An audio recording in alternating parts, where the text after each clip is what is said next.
A mafia boss never handles job interviews until he sees the bruise.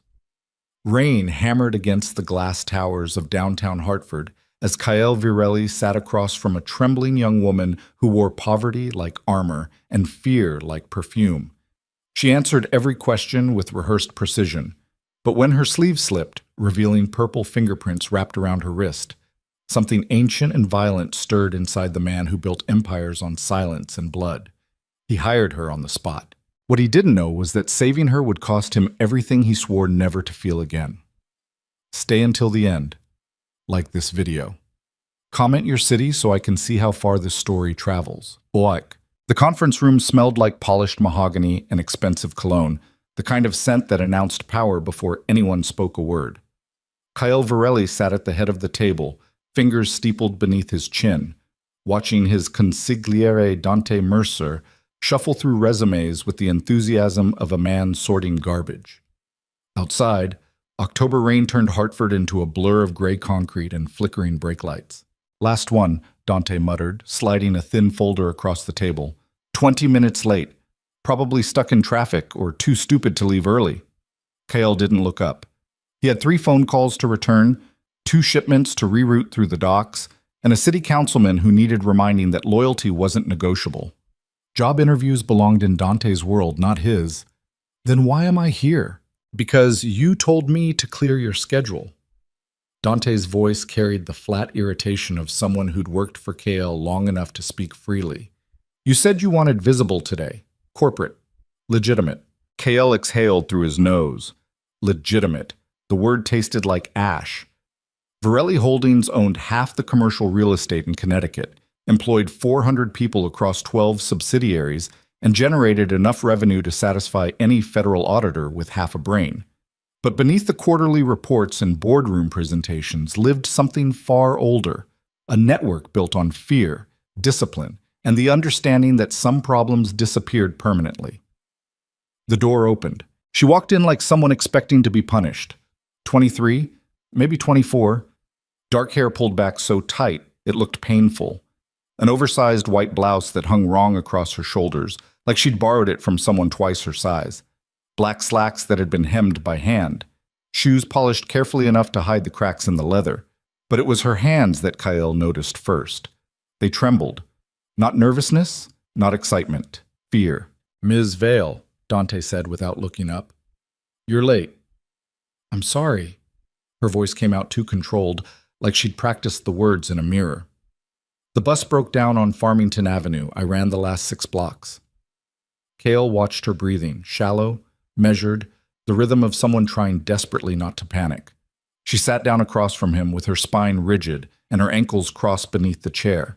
Her gaze landed somewhere near his left shoulder, refusing direct eye contact. Dante flipped open her file. Says here you dropped out of college after 2 semesters. Yes. Why? She hesitated. Half a second too long. Financial reasons. Lie. Kael knew lies the way other men knew their own heartbeat. This woman wasn't broke. She was running. Work history's thin, Dante continued, scanning the page.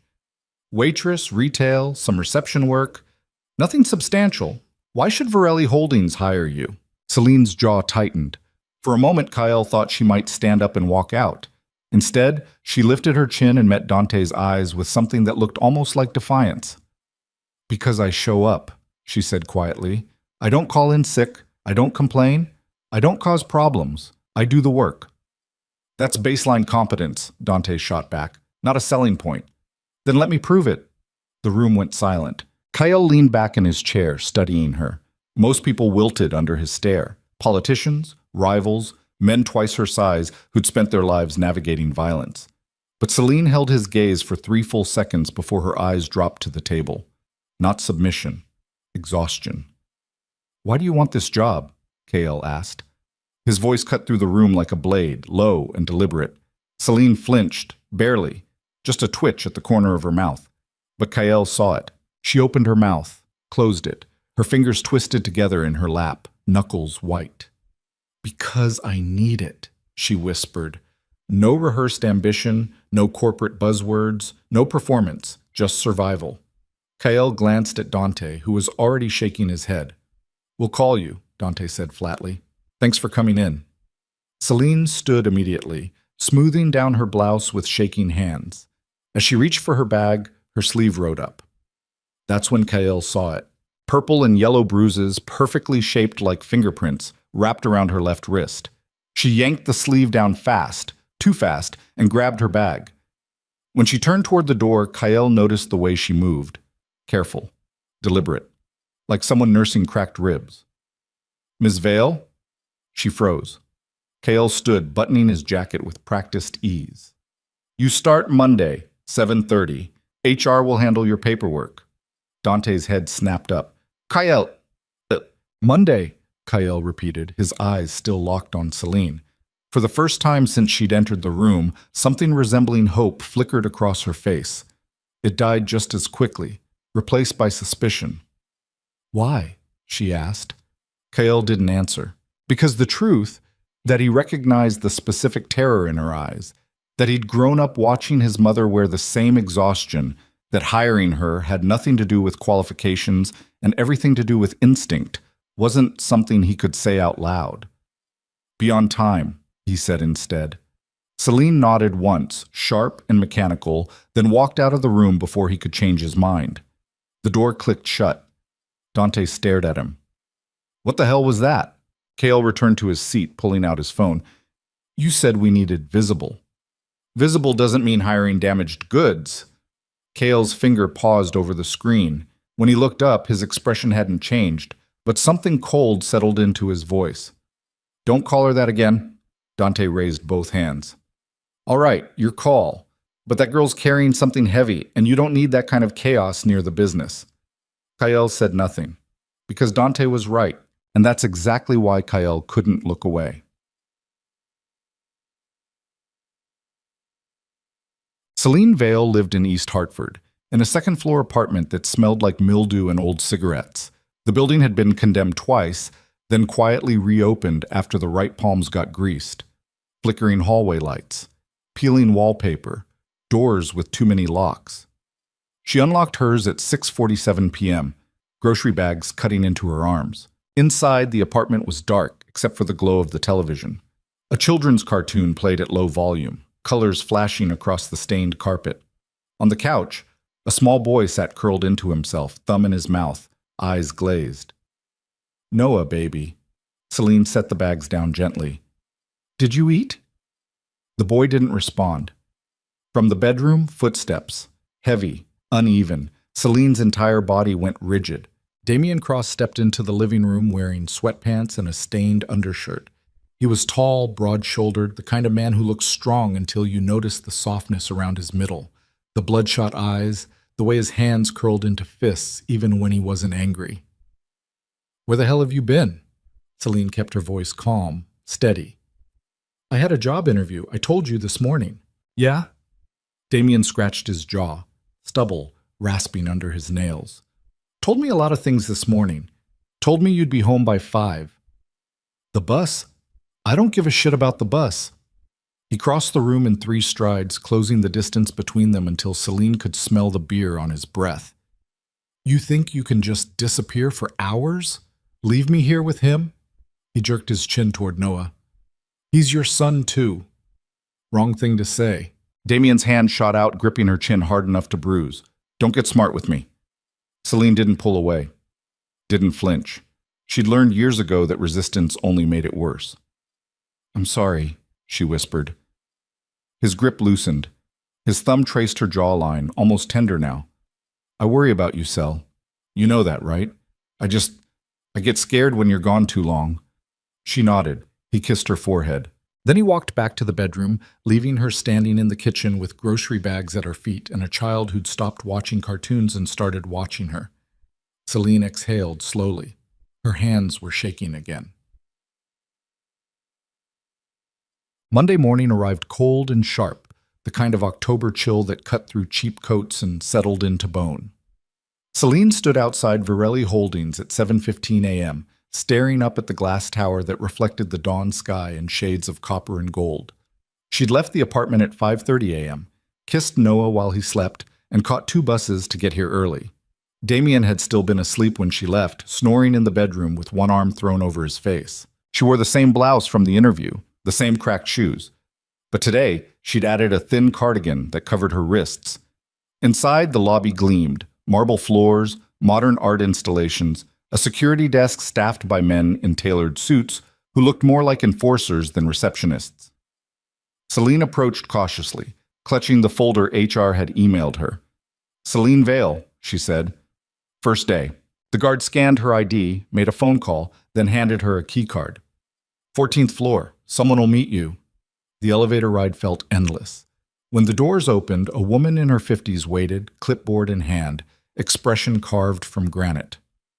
"Ms. Vale, I'm Margaret Chen, operations manager. Follow me." Selene followed. Margaret walked fast, heels clicking against polished tile, firing off instructions without looking back.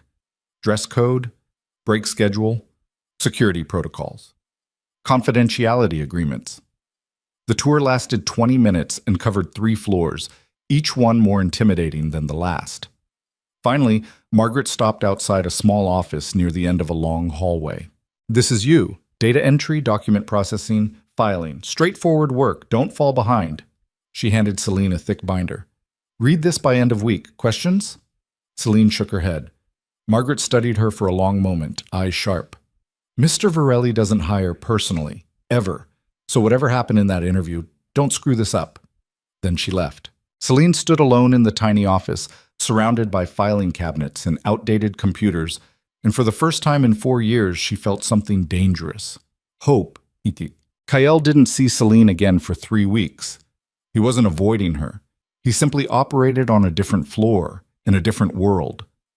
While she processed contracts and organized spreadsheets, Kael met with developers, city officials, and the kind of men who never appeared on organizational charts. But he watched.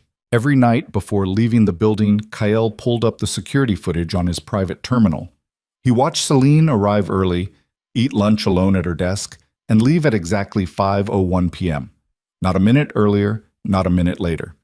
She never spoke to coworkers, never lingered in the break room, never smiled. And every week, something new appeared. First a bruise beneath her left eye, barely covered by foundation, then long sleeves in an overheated office, then a limp she tried to hide by walking slower. Kael recognized the pattern. He'd seen it on his mother's face 2 decades ago, back when his father still lived long enough to regret it. One Friday afternoon, Kael stopped by Margaret's office unannounced. "How's the new hire?" Margaret glanced up from her computer, eyebrows raised. "Vale? Competent, quiet, doesn't cause problems." "Any issues?" "She leaves exactly at 5 every day. Won't stay late, won't come early if asked. But her work's clean." Margaret paused. "Why?"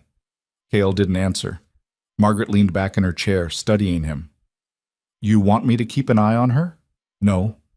"Then what?" Kael turned toward the door. "Just asking." But Margaret had worked for him long enough to read between the lines. "If she's in trouble, she's not your concern." "Understood." Kael left before the conversation could go further. Because Margaret was wrong. Selene wasn't in trouble. She was drowning. The breaking point came on a Wednesday in late November. Selene had been working at Virelli Holdings for 6 weeks. 6 weeks of waking up at 5 a.m., 6 weeks of smiling through split lips and pretending her ribs didn't scream every time she bent over a filing cabinet. 6 weeks of returning home to Damien's unpredictable moods, sometimes tender, sometimes violent, always suffocating. That morning, Noah had spilled juice on the kitchen floor. It was an accident. The boy was 4 years old, still learning coordination, still figuring out how to hold cups without dropping them. But Damien had been awake, and Damien had been drinking. The slap came fast, open-palmed across Noah's cheek, hard enough to knock the child sideways into the refrigerator. Noah's head cracked against the metal handle. Blood welled immediately, a thin line above his eyebrow. The boy didn't cry. He just stared. Selene moved without thinking, scooping Noah into her arms and backing toward the bathroom. Damien followed, shouting about respect, about consequences, about how she was raising a weak son. She locked the bathroom door, pressed a towel against Noah's bleeding forehead, whispered that everything would be okay, lied. Damien pounded on the door for 10 minutes before giving up. Eventually, his footsteps retreated. The apartment went quiet. Selene sat on the bathroom floor holding her son and felt something inside her finally crack. Not break. Crack.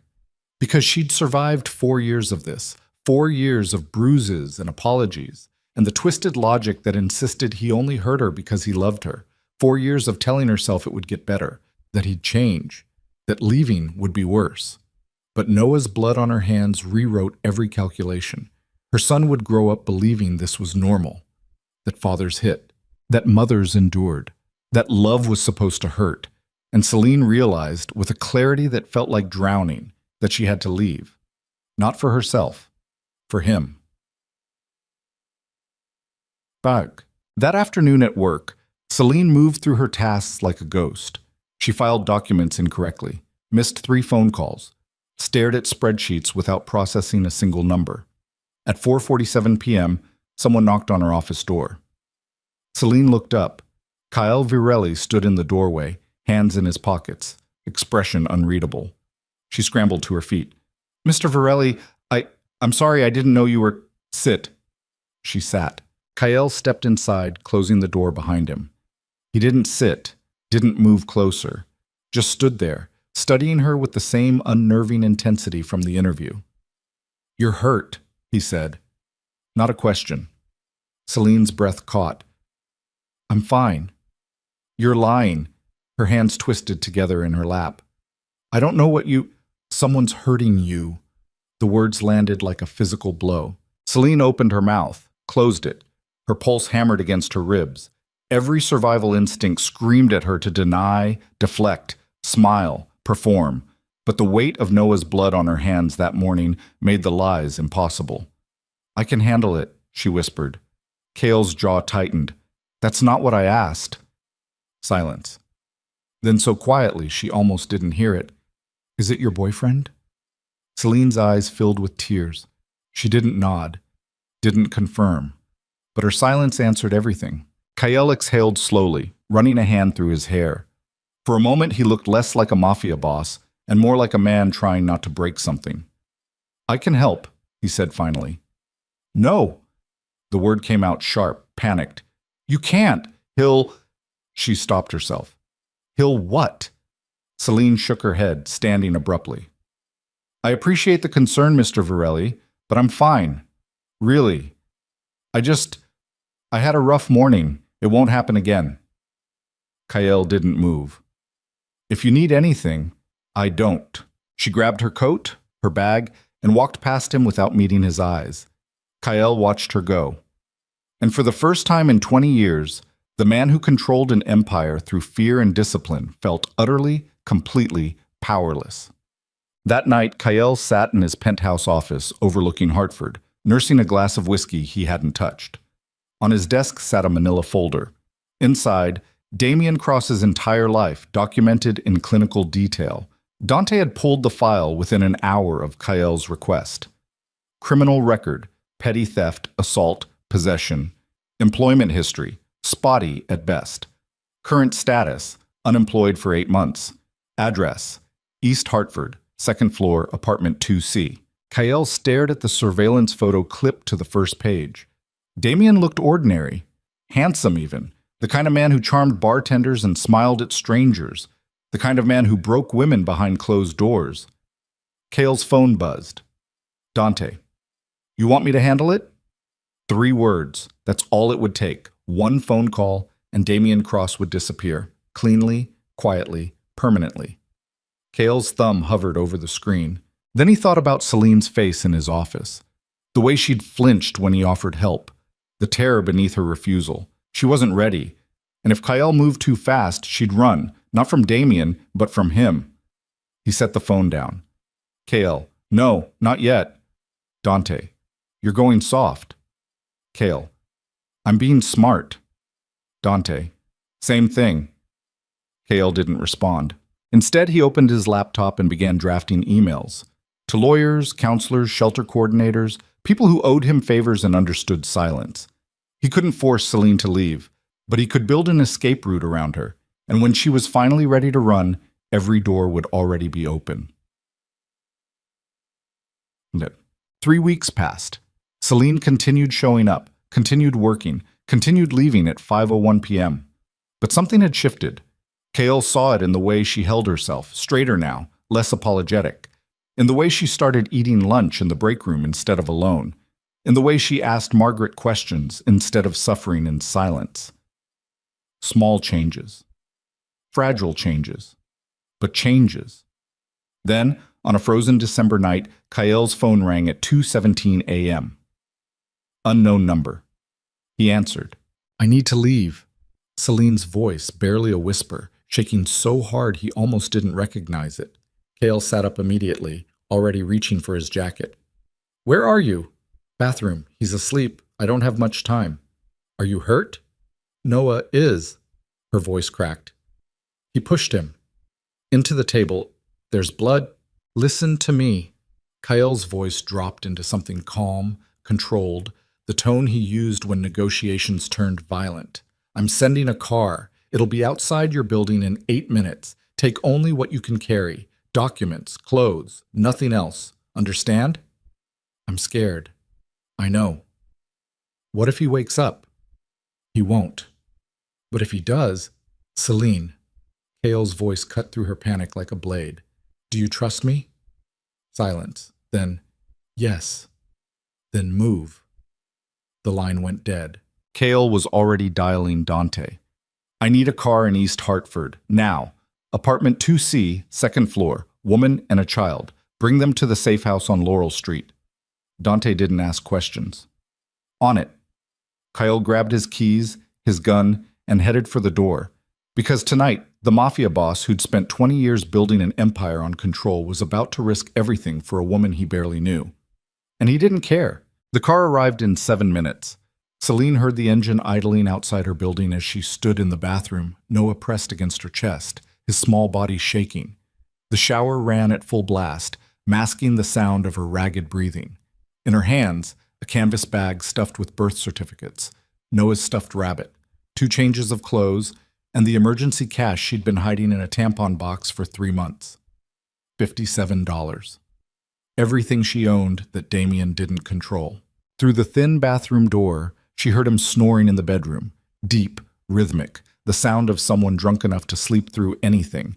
But Selene knew better than to trust it.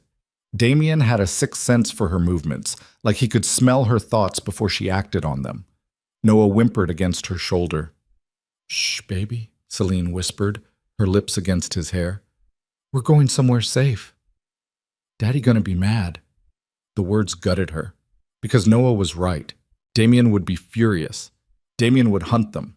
Damien would call her phone 17 times in an hour, leave voicemails that swung between apologies and threats, show up at her work, manipulate her mother, weaponize guilt until she questioned everything.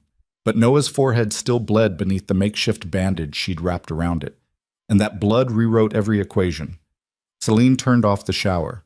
The silence felt deafening. She eased the bathroom door open, moving with the practiced silence of someone who'd learned to navigate a minefield.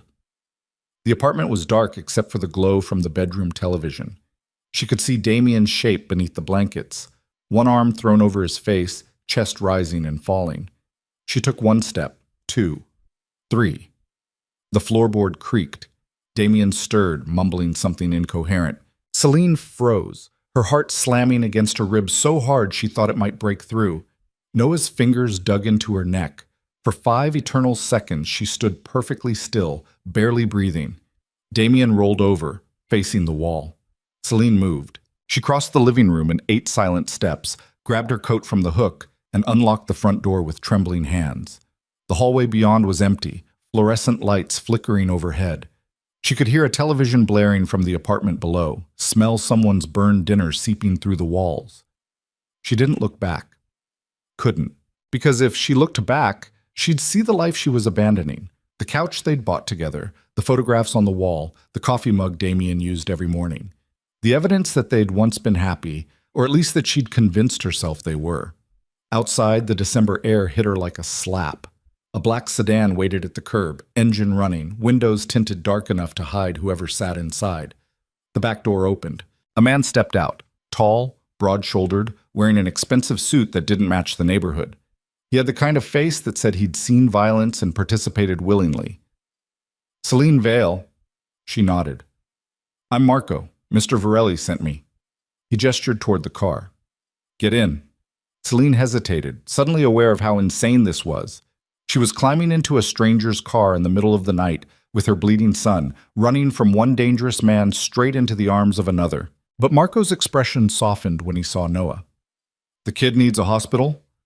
No? Selene's voice came out harder than she intended. No hospitals. They ask questions. Marco understood immediately. There's a doctor at the safe house, former ER. She'll take care of him. Selene climbed into the car. The door closed behind her with a solid thunk, sealing her inside leather seats and tinted glass. The driver, another man in a dark suit, pulled away from the curb without a word.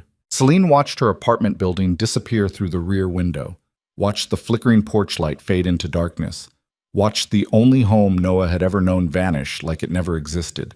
And for the first time in 4 years, she didn't feel relief. She felt terror. Tumults. The safe house sat on Laurel Street, tucked between a bodega and a laundromat that had been closed for months. From the outside, it looked abandoned, cracked windows, peeling paint, the kind of building you walked past without noticing. Inside was different. The door opened into a small apartment with clean furniture, working heat, and blackout curtains covering every window.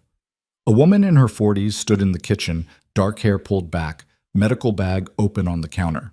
I'm Dr. Sarah Lim, she said, her voice calm and clinical. Bring him here. Selene carried Noah to the kitchen table. The boy had stopped crying 20 minutes ago, gone quiet in that terrible way that meant he'd retreated somewhere inside himself. Dr. Lim examined the cut on his forehead with gentle hands, her expression neutral. It's not deep, she said finally. Won't need stitches, but he might have a mild concussion. I'll monitor him tonight. She glanced at Selene. What about you? I'm fine. Dr. Lim's eyes moved over Selene's face, her wrists, the way she held herself. That's not what I asked. Selene's throat tightened. I said, I'm fine. For a moment, Dr. Lim looked like she might push. Then she nodded. There's food in the fridge, clean clothes in the bedroom, bathroom stocked. You're safe here. For how long? As long as you need. Selene wanted to believe her. She didn't. Sunset. Kael arrived an hour later.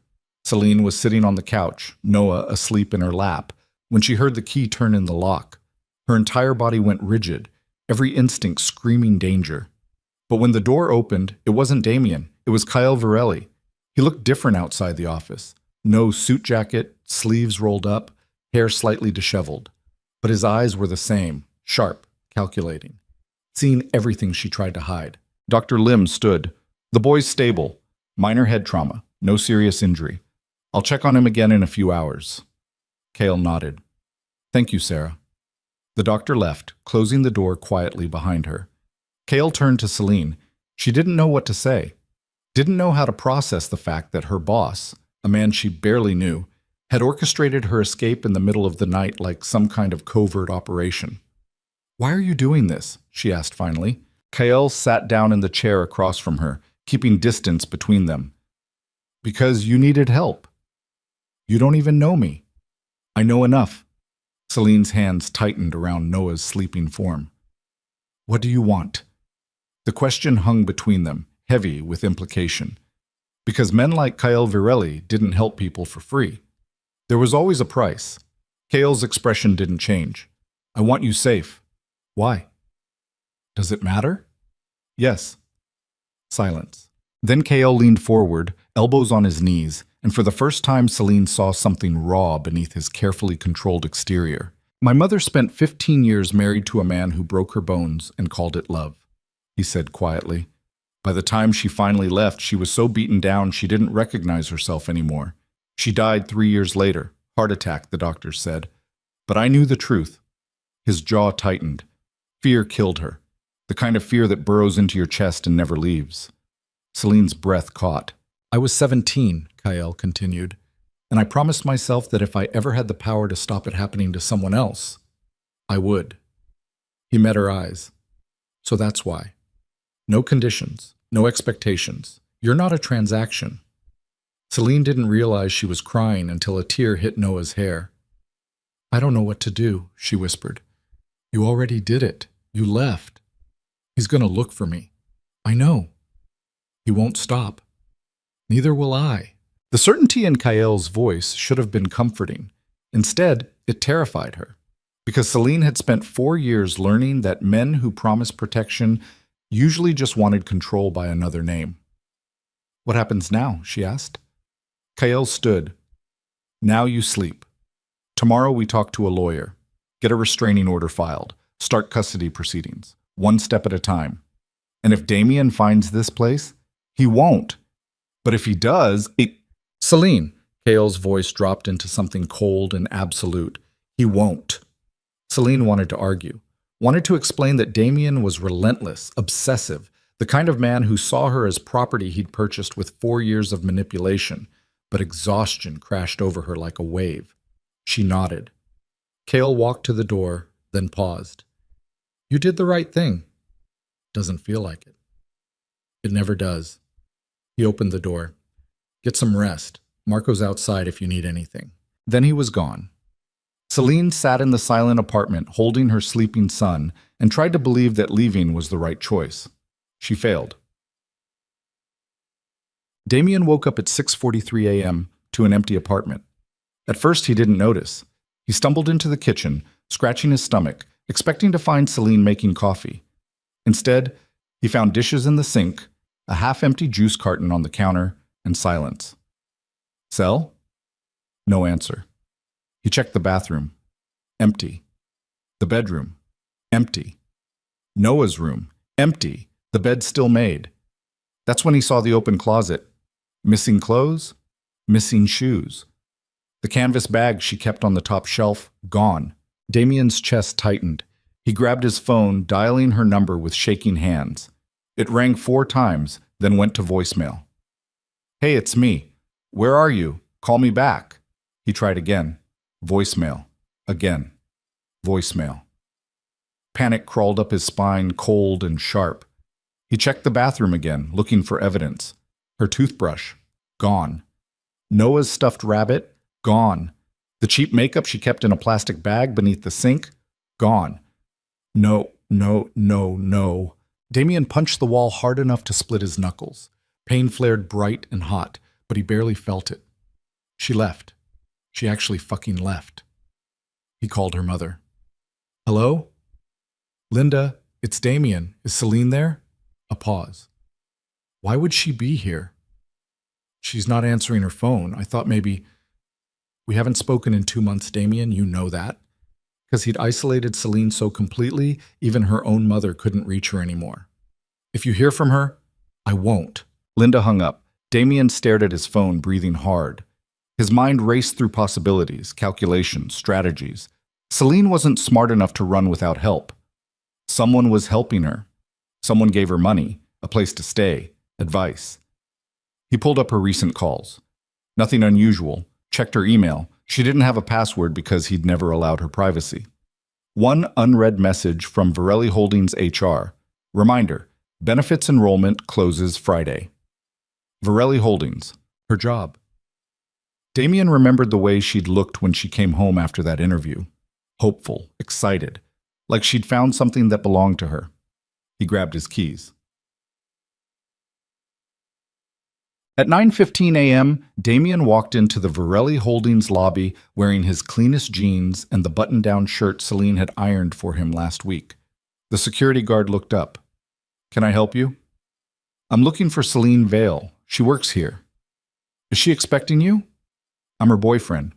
The guard's expression didn't change. I'll need to see ID and check with her before you go up. Damien forced a smile. Sure, no problem. He handed over his license. The guard made a phone call, spoke quietly into the receiver, then hung up. She's not available right now. You'll have to... Just call her again. Tell her it's important. Sir, it's about our son. The guard hesitated.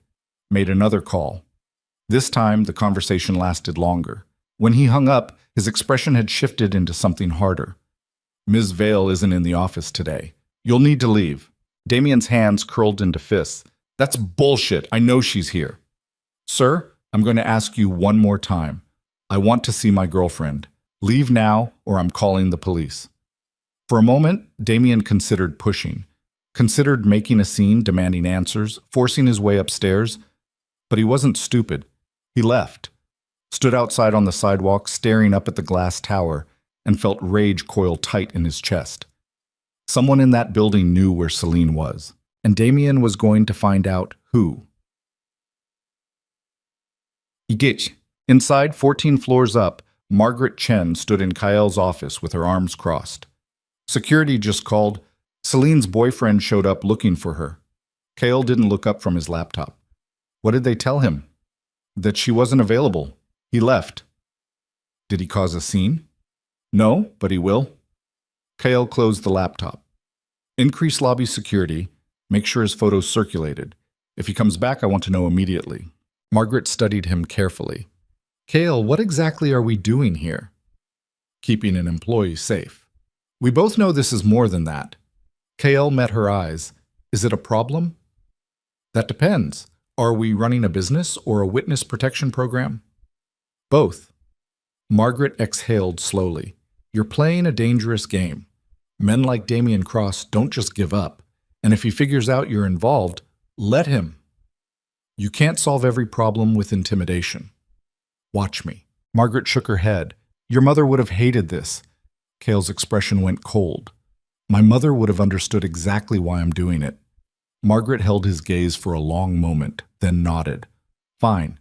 But when this blows up, don't say I didn't warn you. She left. Kael returned to his laptop, pulling up the security footage from the lobby. He watched Damien Cross stand outside the building for 12 minutes, pacing, making phone calls, staring up at the windows like he could see through glass and steel. Then Damien got into a rusted pickup truck and drove away. Kael made a note of the license plate. Then he called Dante. I need surveillance on Damien Cross, 24 hours. I want to know everywhere he goes, everyone he talks to, every move he makes. You're getting personally involved, Dante said flatly.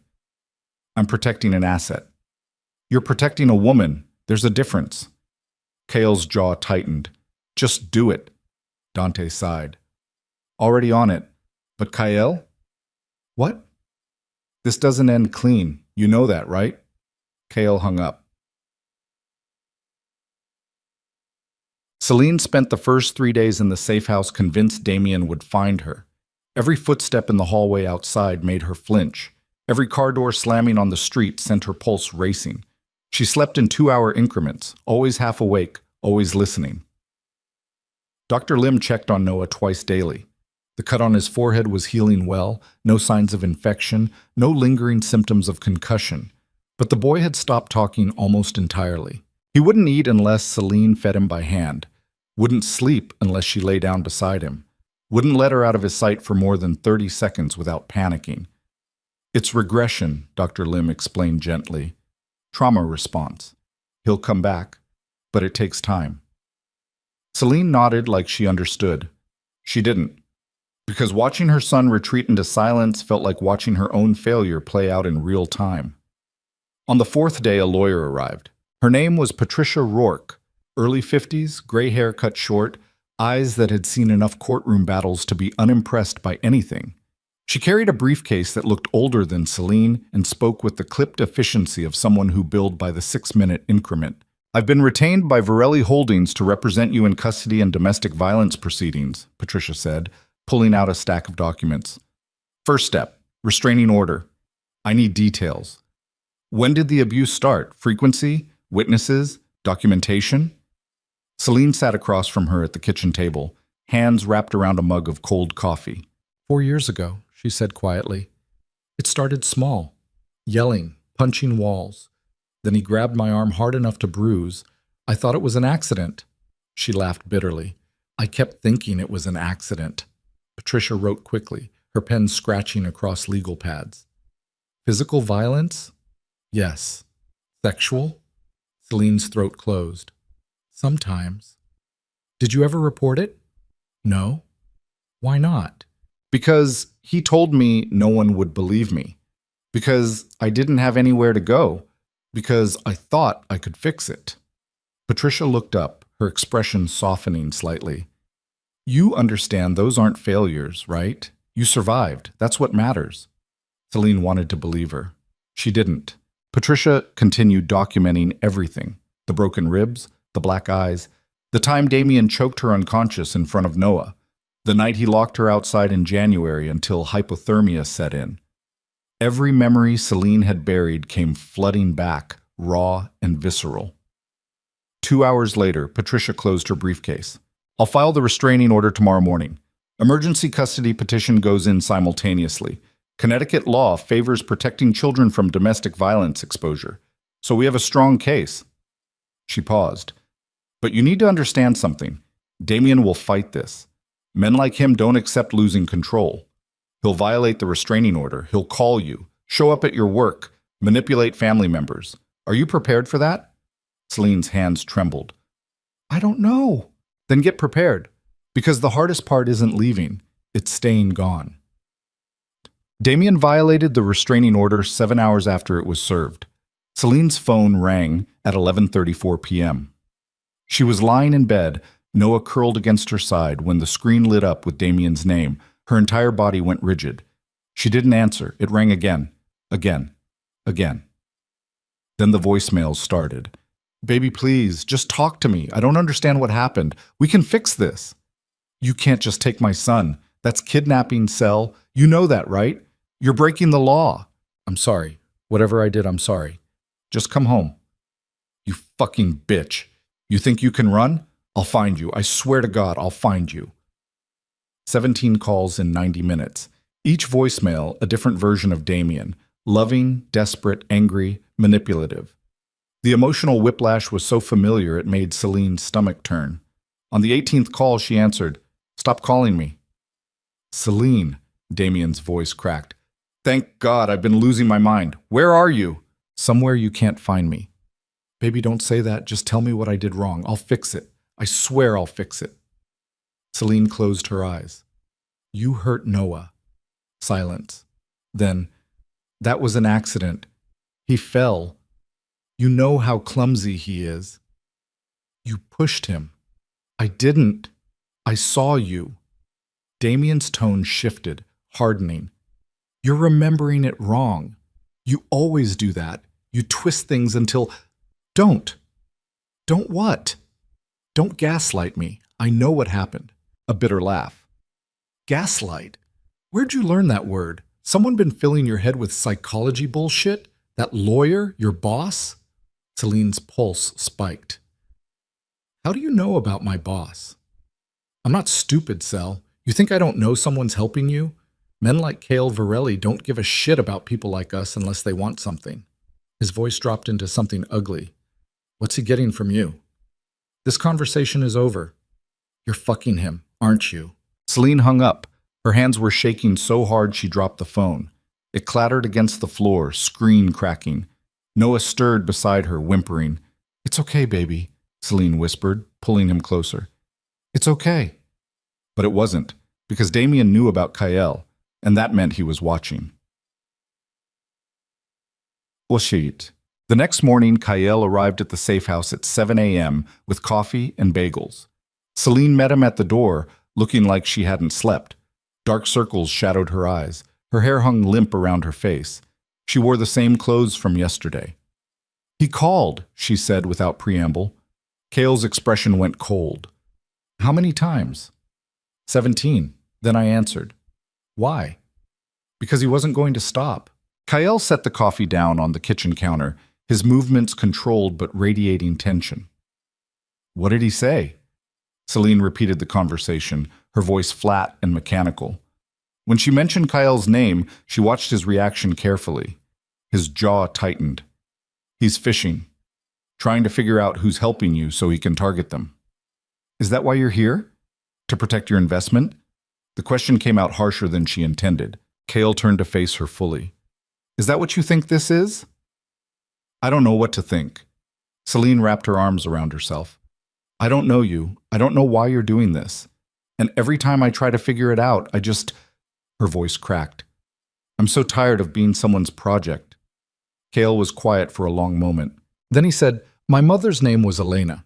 She married my father when she was 19 because her parents told her he was a good man with a steady job. For 15 years, he came home drunk and beat her unconscious. Neighbors heard her screaming, friends saw the bruises. No one did anything. Selene's breath caught. I was 7 the first time I tried to stop him, Kael continued. He broke 3 of my ribs and told me real men don't interfere. By the time I was big enough to fight back, my mother was too broken to leave. She died when I was 20. Heart failure, officially. But we both know fear killed her years before her body gave out. He met Selene's eyes.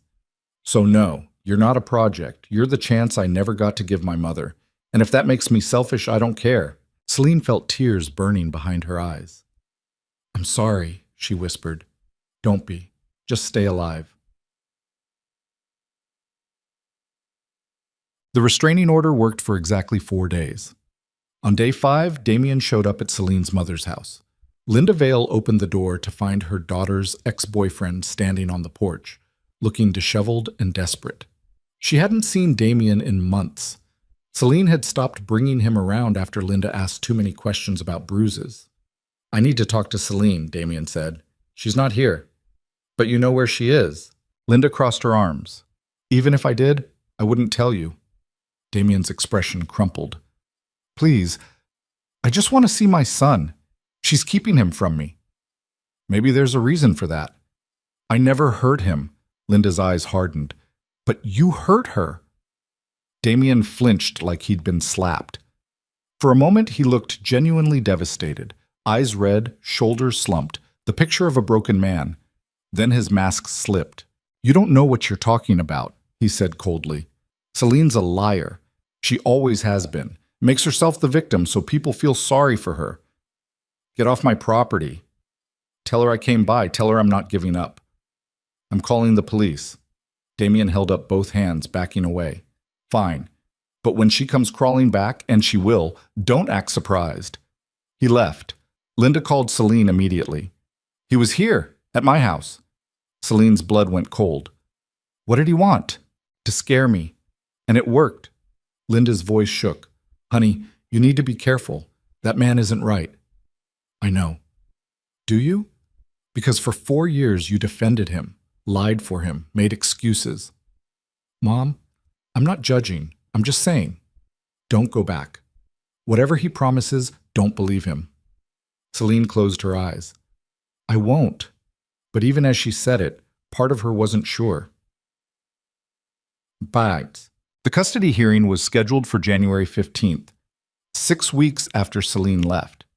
6 weeks of living in the safe house, working remotely for Virelli Holdings, attending therapy sessions with a counselor who specialized in domestic violence survivors. 6 weeks of Damien's relentless campaign to pull her back. He sent flowers to her mother's house with cards that said, I love you. He created fake social media accounts to message her friends, asking about her whereabouts.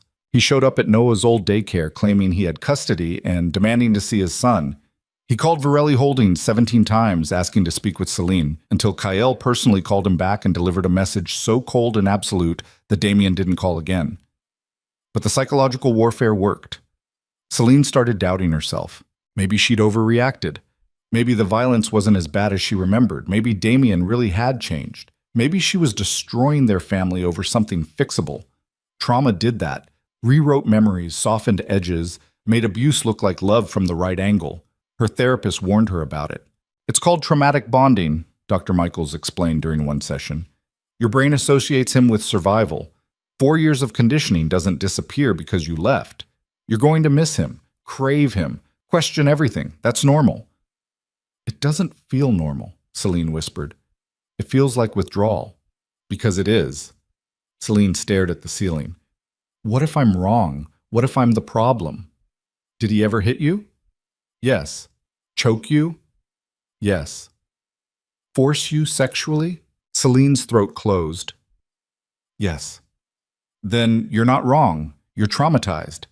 But knowing it intellectually didn't stop her from reaching for her phone at night, typing out messages to Damien, then deleting them before hitting send. I'm sorry. Maybe we can try again. I miss you. She never sent them, but she wanted to, and that terrified her more than anything else. Right. 3 days before the custody hearing, Kael found Selene sitting in the safe house living room at 2 a.m., staring at her phone. Can't sleep? he asked. She jumped, nearly dropping the phone. You scared me. Sorry. He sat down in the chair across from her, keeping distance. Want to talk about it? Not really. Talk anyway. Selene set the phone down. I keep thinking about the good times, the way he'd apologize after, how he'd hold me and cry and promise it would never happen again, the dinners he'd cook, the way he'd play with Noah. Her voice cracked. It wasn't all bad. It never is, Kael said quietly. That's what makes it so hard to leave. If it was all bad, the decision would be easy. But abusers are smart. They give you just enough good to make you doubt the bad. How do you know that? Because I watched my father do it to my mother for 15 years. Every time she tried to leave, he'd transform into the man she married. Flowers, apologies, promises, and every time she believed him because she wanted to. Selene wiped her eyes. I don't want to be that weak. You're not weak, you're human. I almost called him tonight. Kael didn't react. But you didn't. Because I'm scared of what I'd say if he answered. What would you say? That I want to come home. The admission hung between them, raw and devastating. Kael leaned forward. If you go back, he'll kill you. Maybe not today. Maybe not this year. But eventually, one of those punches will land wrong. One of those chokeholds will last too long. And Noah will be the one finding your body. Selene flinched. I'm not trying to scare you, Kael continued, his voice gentler. I'm trying to remind you why you left. Because trauma makes you forget. Makes you focus on the apologies instead of the violence. But the violence is what's real. The apologies are just intermissions. Selene stared at him. You sound like you've said this before. I have. To my mother. 3 weeks before she died. Kael's jaw tightened. She didn't listen. I'm sorry. Don't be sorry. Be alive. Selene nodded slowly. Then she picked up her phone, opened her blocked contacts, and showed Kael the screen. Damien's number. I need you to delete this for me, she whispered, because I don't trust myself not to unblock it. Kael took the phone, and without hesitation, he deleted Damien Cross from her life. The day of the custody hearing arrived cold and brutal. Selene stood outside the courthouse at 8:45 a.m., wearing a donated blazer that didn't quite fit and shoes that pinched her toes. Patricia Rourke stood beside her, briefcase in hand, reviewing notes. Remember, Patricia said, answer questions directly. Don't elaborate. Don't get emotional. The judge wants facts, not drama. What if I see him and freeze? Then you breathe. You remember why you're here, and you focus on Noah. Selene nodded. They walked inside. The courthouse smelled like industrial cleaner and stale coffee.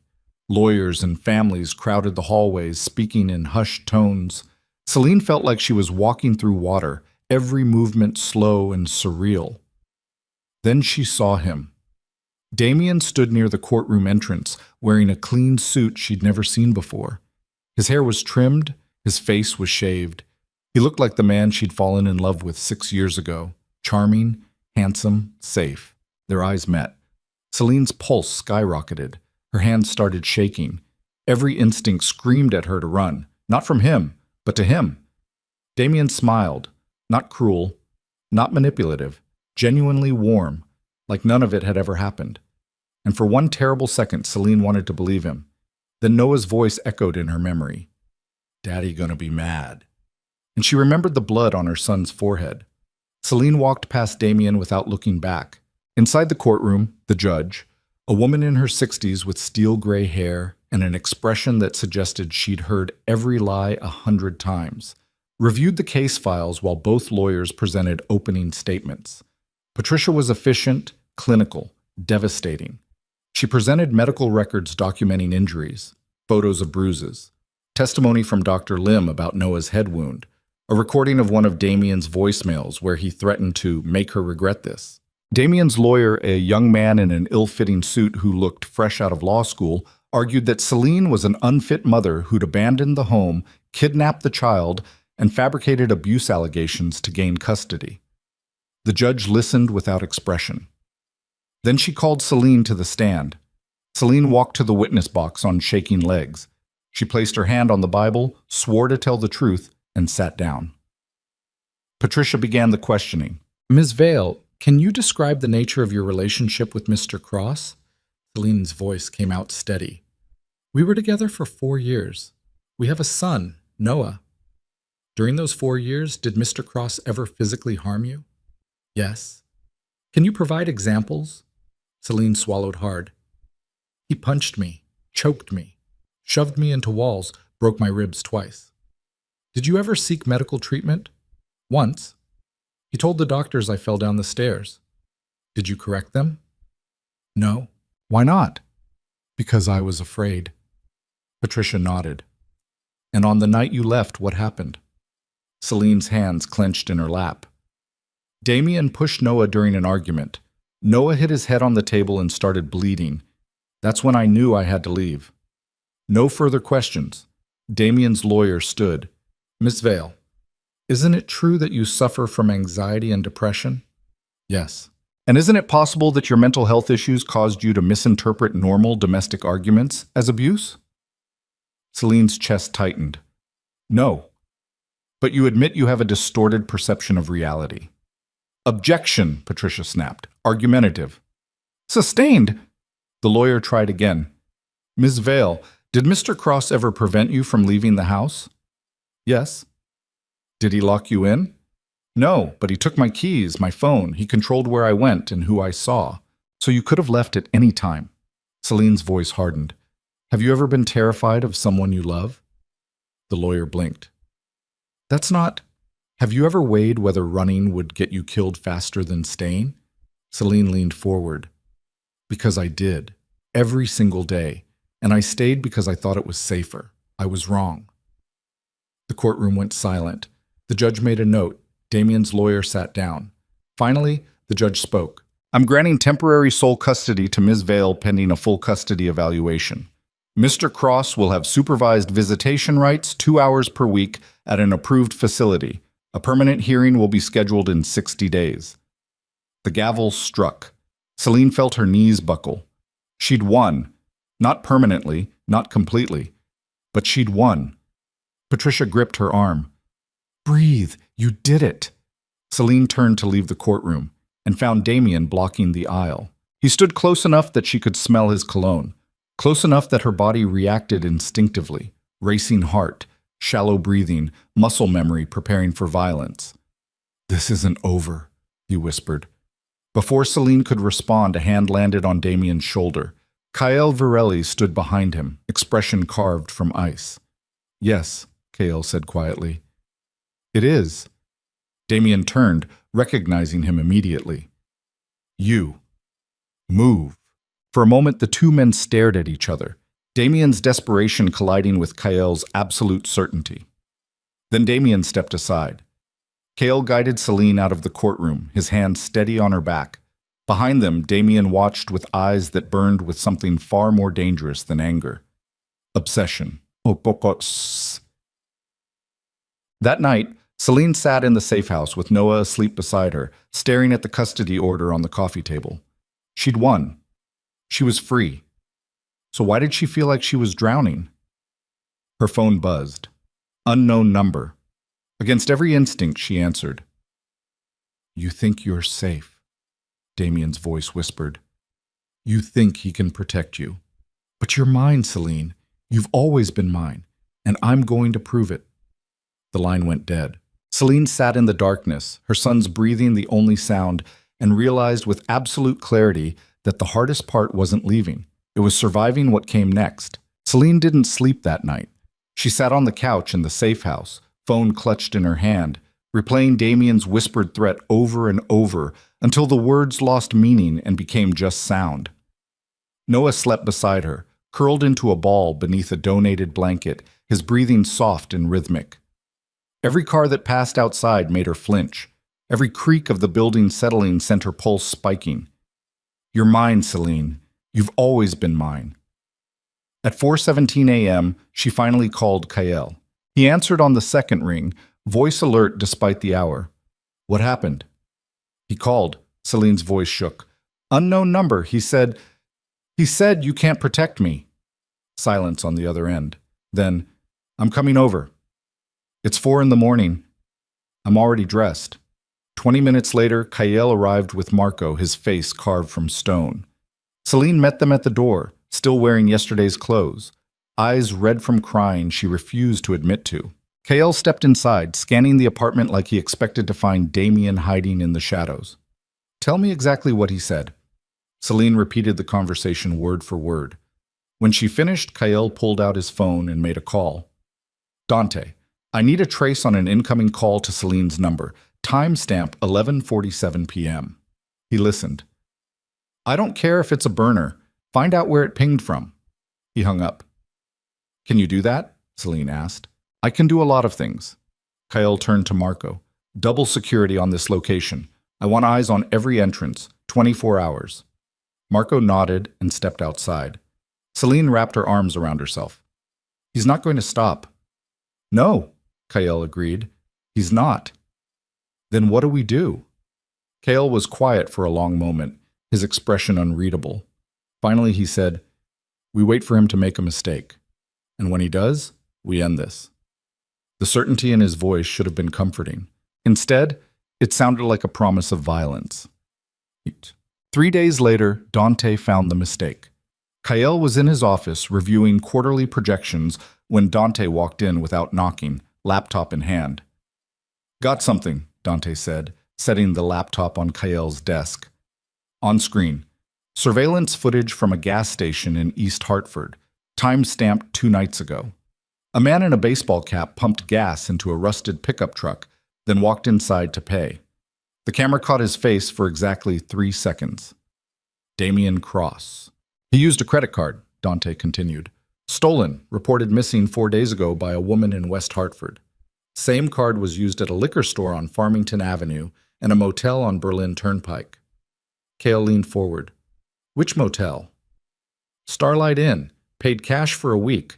Clerk remembers him because he asked if they had long-term rates. Dante pulled up another image. Grainy footage of Damien entering room 23. He's been there since the custody hearing. Kael studied the screen. The motel was a dive.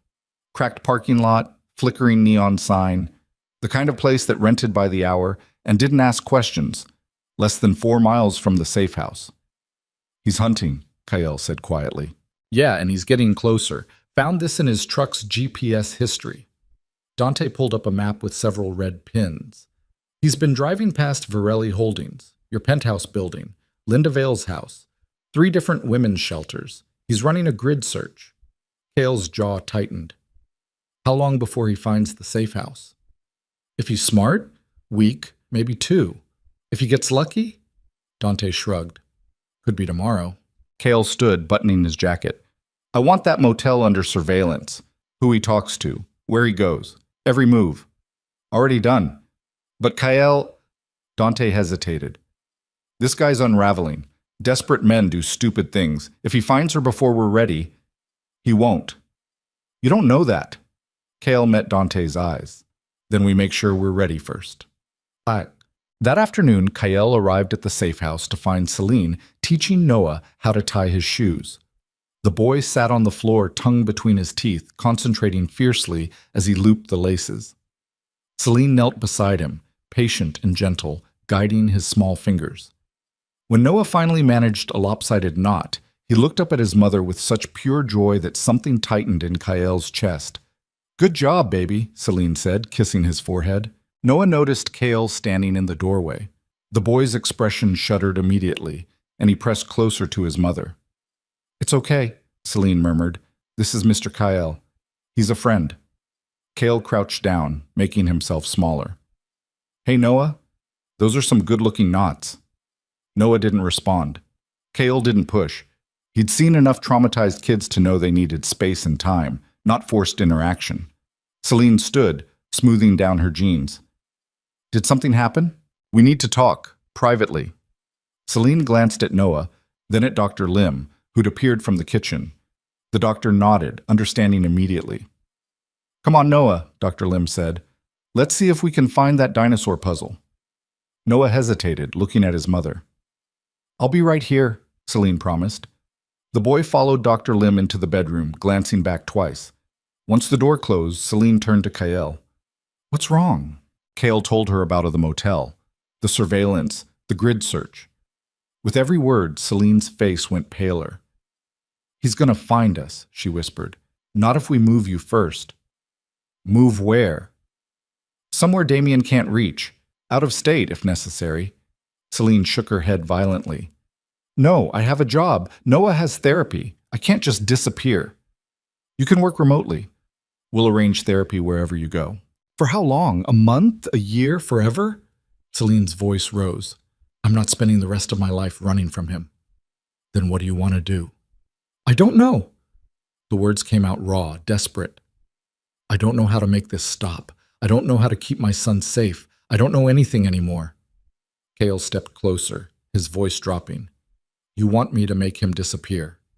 The offer hung between them, explicit and terrible. Selene stared at him. "What?" "One phone call. Damien Cross becomes a missing person. No body, no evidence, just gone." Selene's breath caught. "You're serious?" "Completely. That's murder. That's protection." Selene backed away, shaking her head. "But no, I didn't leave Damien just to let you—" She stopped, pressing her hands to her face. "I can't ask you to do that." "You're not asking. I'm offering." "Why?" Selene looked up, tears streaming down her face. "Why would you risk that for me?" Kael was silent for a long moment.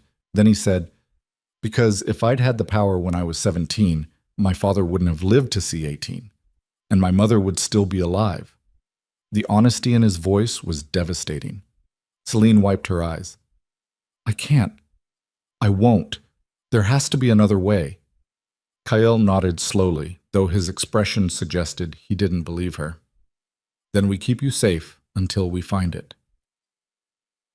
The next 48 hours passed in tense silence. Kael increased security around the safe house. Marco stationed himself outside. 2 additional men took shifts watching the street. Selene wasn't allowed to leave except for therapy appointments, and even those required a 3-car escort. Noah sensed the tension and regressed further. He stopped eating solid food, started having nightmares, refused to be more than 3 feet from his mother at any time. Dr. Michaels, Selene's therapist, pulled her aside after their Wednesday session. "He's internalizing your fear," Dr. Michaels said gently. "Children that age are emotional sponges. He feels your panic even when you hide it." "I don't know how to stop being afraid." "You don't have to stop. You just have to manage it, for his sake." But managing fear was impossible when every shadow looked like Damien, every phone call felt like a threat, every knock on the door sent her pulse racing. On Thursday night, Selene's phone rang at 9:34 p.m. Linda Vale. "Mom?" "Honey?" Linda's voice trembled. "Damien was here again." Selene's blood went cold. "When?" "An hour ago. He said he just wanted to talk. I told him to leave. He wouldn't. He stood on my porch for 20 minutes, yelling about his rights as a father, about how you poisoned me against him." Linda paused. "He said he knows you're hiding somewhere in Hartford. Said it's only a matter of time before he finds you." Selene closed her eyes. "Did he threaten you?" "Not directly. But the way he looked at me." Linda's voice broke. "Selene, I'm scared. Call the police, file a report." "I did. They said unless he physically harms me, there's nothing they can do. The restraining order only covers you and Noah."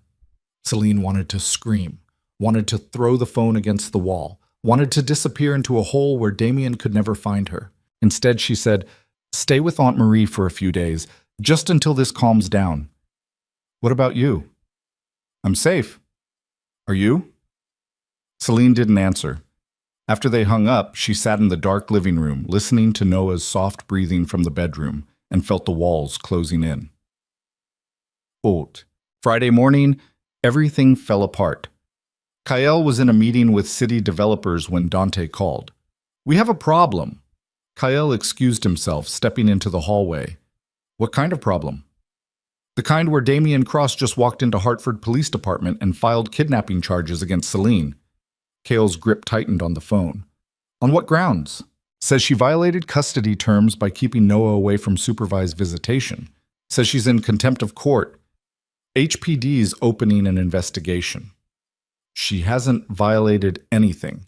The court order allows her to maintain sole custody pending evaluation." "Doesn't matter. Damien's playing victim. Got himself a better lawyer, some ambulance chaser who specializes in father's rights cases. They're spinning this as parental alienation. Kael's jaw clenched. Can they make it stick? Not long term, but short term. They can make her life hell. Police want to interview her, verify Noah's location, check the safe house. Absolutely not. Kael, if she refuses to cooperate, it looks like she's hiding something. She is hiding something. She's hiding from a man who's been terrorizing her for 4 years. Try explaining that to a cop who thinks domestic disputes are overblown drama. Kael exhaled slowly. Set up the interview, but I want Patricia there, and I want it on record. Officially. Done. But there's more. What? Damien's lawyer subpoenaed Selene's employment records. Wants to know who hired her, why, how much she makes. They're building a case that you've been financially coercing her. Kael went very still. Say that again. They're claiming you used your position to manipulate a vulnerable employee into a relationship, that you're controlling her the same way Damien did, just with money instead of violence. The accusation hit like a physical blow, because it wasn't entirely wrong. Kael had used his resources to build an escape route around Selene, had leveraged his network to provide lawyers, doctors, housing, had offered protection with the implicit understanding that she was now under his umbrella. He told himself it was different because he wasn't hurting her, but control was still control, even when it came wrapped in good intentions. Does Selene know? Kael asked quietly. Not yet. Thought you'd want to tell her yourself. Kael hung up. For the first time in years, the Mafia boss who controlled an empire through calculation and strategy didn't know what to do next. Selene was folding laundry when Kael arrived at the safe house that afternoon. She looked up as he entered, immediately sensing something wrong. What happened? Kael closed the door behind him. Damien filed kidnapping charges. The laundry basket slipped from her hands, clothes scattering across the floor. What? He's claiming you're in contempt of court for keeping Noah from supervised visitation. But I haven't. The visitation center called me 3 times. I showed up. He didn't. Doesn't matter. He's rewriting the narrative, making himself the victim. Kael paused. HPD wants to interview you. Selene sank onto the couch. When? Tomorrow. Patricia will be there. And if I refuse? They'll issue a warrant. Selene pressed her hands to her face. This is never going to end. There's more. She looked up. Kael told her about the subpoena, the financial coercion allegations, the claim that he was controlling her. With every word, Selene's expression shifted from shock to something harder. Is it true? She asked quietly. Is what true? Are you controlling me? The question landed like a blade between his ribs. No, Kael said. But you're managing my life, deciding where I live, who protects me, what's safe. You offered to make Damien disappear without asking if that's what I wanted. I was trying to help, or you were trying to fix something you couldn't control. Selene stood, her voice shaking. I spent 4 years with a man who made every decision for me, who told me what to wear, who to see, how to think, and now I'm letting another man do the same thing, just with better intentions. That's not fair, isn't it? Selene crossed her arms. You hired me because you saw Bruises. You've been watching me since day 1. You built an entire escape plan around me without asking what I needed. How is that different from Damien monitoring my phone and isolating me from my family? Kael's voice went cold. I never hurt you. No. You just made yourself indispensable, so now I'm dependent on you the same way I was dependent on him. Selene's eyes filled with tears. And I'm so grateful for everything you've done. But I'm also terrified that I traded one cage for another. The words hung between them, brutal and honest. Kael stared at her, feeling something crack inside his chest. Because she was right.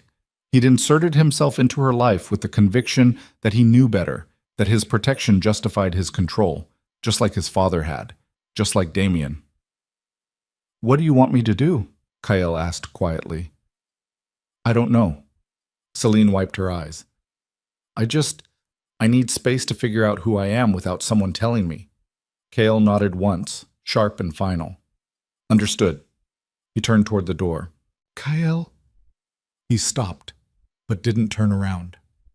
"Thank you," Selene whispered, "for everything, even if it was complicated." Kael left without responding. Outside, Marco looked up from his post. "Boss?" "Give her space," Kael said flatly. "But don't let her out of your sight." Then he climbed into his car and drove away, feeling like he'd just lost something he never had the right to keep. The police interview happened Saturday morning in a sterile conference room that smelled like burnt coffee and institutional cleaning products. Selene sat across from Detective Lisa Morrison, a woman in her 40s with tired eyes and a notepad covered in shorthand.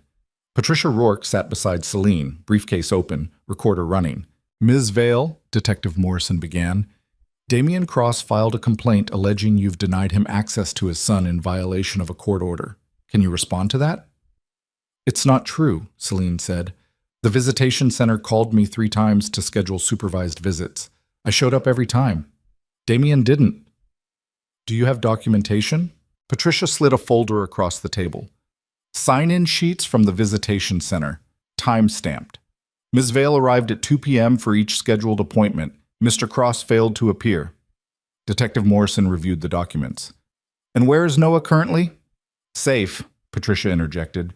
"Location is protected under the custody order. I need to verify his well-being. He's with a licensed physician who can provide medical documentation confirming he's healthy and unharmed." "That's not the same as—" "Detective," Patricia's voice sharpened. "My client has a restraining order against a man with a documented history of violence. Revealing Noah's location would endanger both their lives. If you want verification, we can arrange a supervised meeting with child services present." Detective Morrison sighed. "Fine, but I need it within 48 hours. Done." The detective turned back to Selene. "Mr. Cross also alleges that you're in a romantic relationship with your employer, Kael Virelli, and that he's been financially coercing you." Selene's hands clenched beneath the table. "That's not true."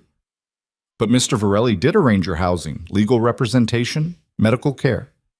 He helped me leave an abusive situation. Did he ask for anything in return?" "No." "Not even your company, your gratitude, your affection?" Patricia stood.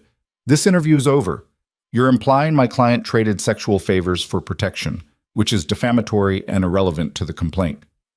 I'm trying to establish whether a woman can accept help from a man without owing him her body." "Yes, Detective, she can." Detective Morrison closed her notepad. "We'll be in touch." Outside, Selene leaned against the building, breathing hard. "That was a setup," Patricia said grimly. "Damian's lawyer fed her those questions." "Can they prove anything?" "There's nothing to prove. But they don't need proof. They just need doubt. If they can paint you as a woman who manipulates men, first Damian, now Kael, it undermines your credibility." Selene felt sick. "What do I do?" "You distance yourself from Kael, publicly. No contact, no financial ties, nothing that looks like dependence." "But I am dependent. He's paying for this apartment. For you, for everything." Patricia was quiet for a moment. Then she said, "Then we need to change that. Fast." That night, Selene called Kael. He answered immediately. "Are you all right? I need to move out of the safe house." Silence. Then, "Why?"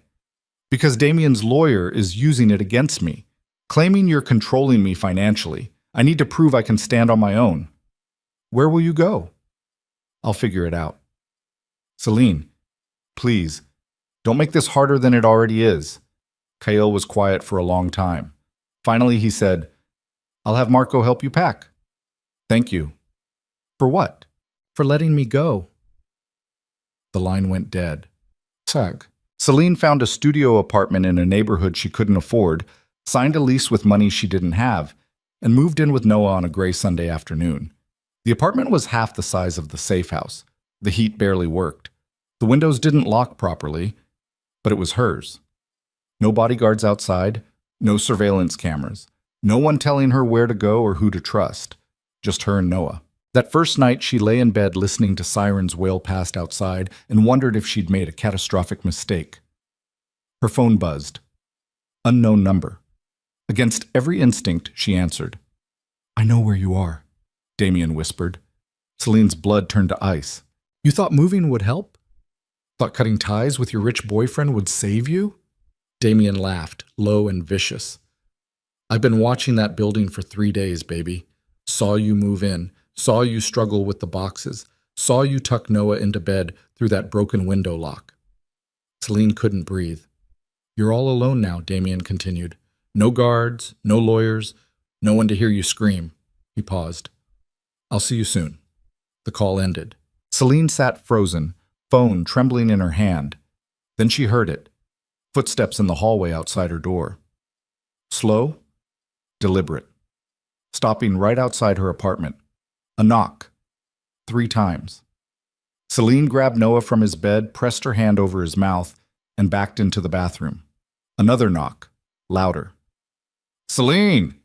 Damien's voice muffled through the door. I know you're in there. The doorknob rattled. Selene's pulse hammered so hard she thought her heart would explode. The lock clicked. The door opened. Footsteps inside her apartment. Selene locked the bathroom door with shaking hands, pulled out her phone, and dialed 911. 911, what's your emergency? Someone broke into my apartment, Selene whispered. He's going to kill me. Ma'am, what's your location? Selene gave the address, her voice barely audible. Police are on their way. Stay on the line. Through the bathroom door, she heard Damien moving through her apartment, opening closets, checking under the bed. Selene, he called out, voice sing-song and terrifying. Come out, wherever you are. Noah whimpered. Selene clamped her hand tighter over his mouth, tears streaming down her face. Footsteps approached the bathroom. The doorknob turned. Locked. A pause. Then Damien's fist slammed against the door hard enough to crack the frame. Open the fucking door, Selene! Another slam. The wood splintered. Selene screamed. Sirens wailed in the distance, growing closer. Damien heard them too. This isn't over, he hissed through the door. You hear me? This isn't fucking over. Footsteps retreating. The apartment door slamming. Then silence. Selene collapsed against the bathroom wall, Noah clutching her neck, both of them shaking so hard their teeth chattered. The police arrived 4 minutes later.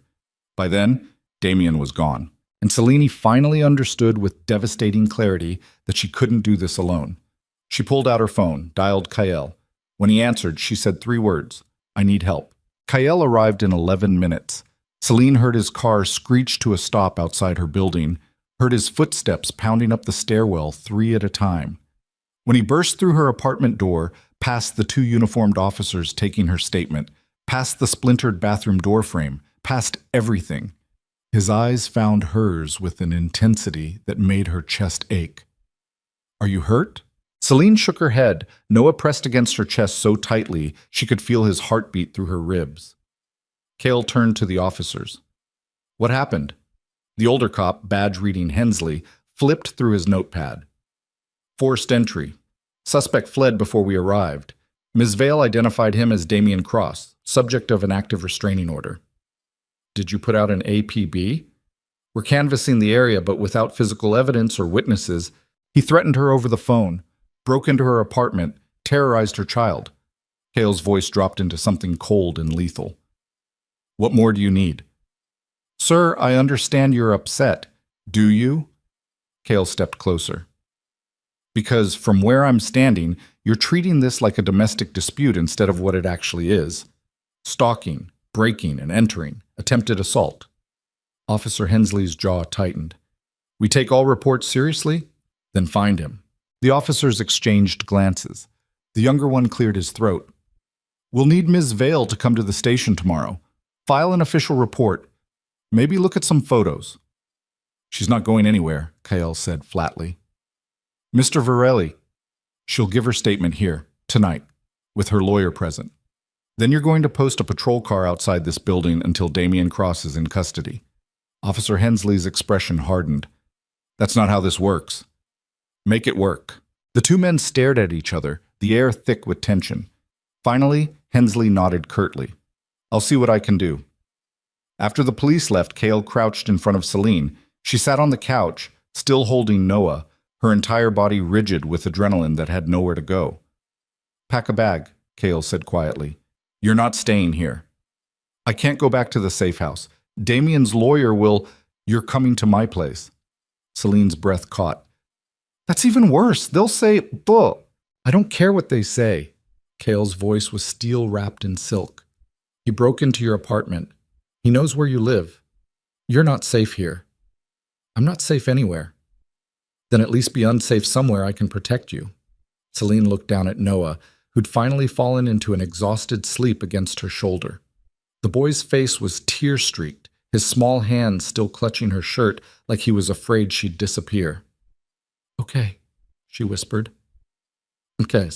Kael's penthouse occupied the entire 42nd floor of a building that overlooked the Hartford skyline like a throne surveying its kingdom. Floor-to-ceiling windows, marble everything, art that probably cost more than Selene had earned in her entire life. But what struck her most was the silence. Not empty silence. Controlled silence. The kind of quiet that came from money and power insulating you from the chaos below. Marco carried their bags inside while Kael disabled an alarm system that looked like it could protect a military installation. When he turned back to Selene, his expression had softened slightly. Guest rooms down the hall. Second door on the left. Bathroom stocked. There's food in the kitchen if you're hungry. Selene stood in the entrance, feeling desperately out of place. I don't know how to thank you. Don't thank me yet. Kael loosened his tie, exhaustion finally showing in the lines around his eyes. We need to talk about what happens next. Can it wait until morning? He nodded. Get some sleep. You're safe here. Selene wanted to believe him, but safety felt like a concept from another lifetime, something she'd lost the right to years ago. She carried Noah to the guest room, tucked him into a bed that was probably worth more than her car, and stood at the window watching the city lights blur through tears she refused to acknowledge. Below, Hartford sprawled in all directions, buildings and highways and neighborhoods where people lived normal lives untouched by men like Damian Cross. Somewhere down there, Damian was hunting, and Selene was running out of places to hide. Morning came too fast. Selene woke to sunlight streaming through windows she'd forgotten to close and Noah still asleep beside her. For half a second, she forgot where she was. Then reality crashed back. The break-in, the terror, the desperate phone call to Kael. She found him in the kitchen, already dressed in a suit that probably cost more than her rent, making coffee with the precise movements of someone who'd perfected the ritual. Morning, he said without looking up. There's breakfast if you want it. Selene glanced at the spread on the counter, bagels, fruit, pastries she couldn't pronounce. You didn't have to do all this. I didn't. Marco picked it up an hour ago. Kael poured 2 cups of coffee, handed her one. How'd you sleep? I didn't. Neither did I. They stood in silence, drinking coffee that tasted expensive and bitter. Finally, Kael set his cup down. We need to end this. I know. I mean permanently. Selene met his eyes. What are you proposing? Damian violated a restraining order, broke into your apartment, threatened you directly. That's enough for an arrest warrant. Kael pulled out his phone, scrolling through messages. Dante's been tracking him. Last ping was at the Starlight Inn 3 hours ago. So we call the police. We could. Kael's expression was unreadable.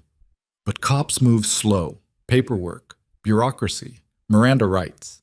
By the time they process the warrant, Damian's gone. What's the alternative? Kael set the phone down. I send my people. We find him. We hold him until HPD arrives.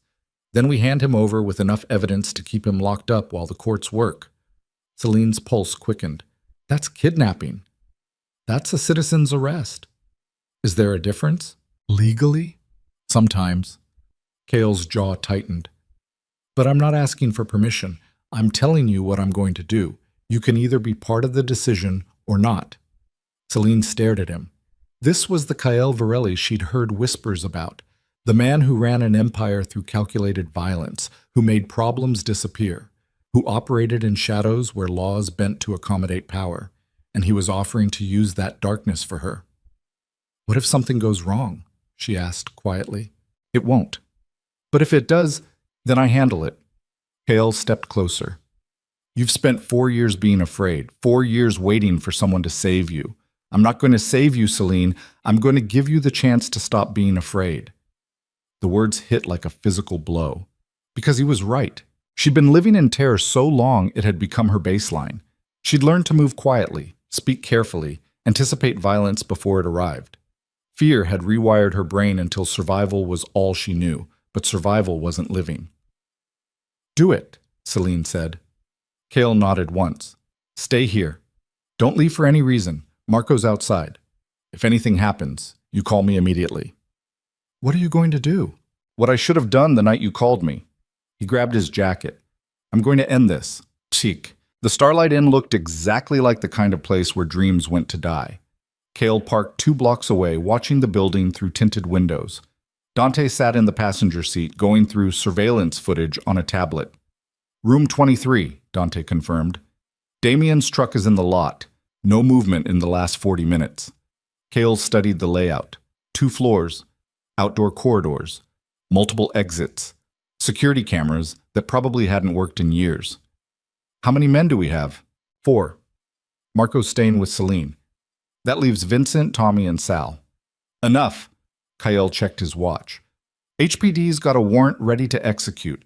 They're 30 minutes out. We go in, secure Damien, keep him contained until the cops arrive."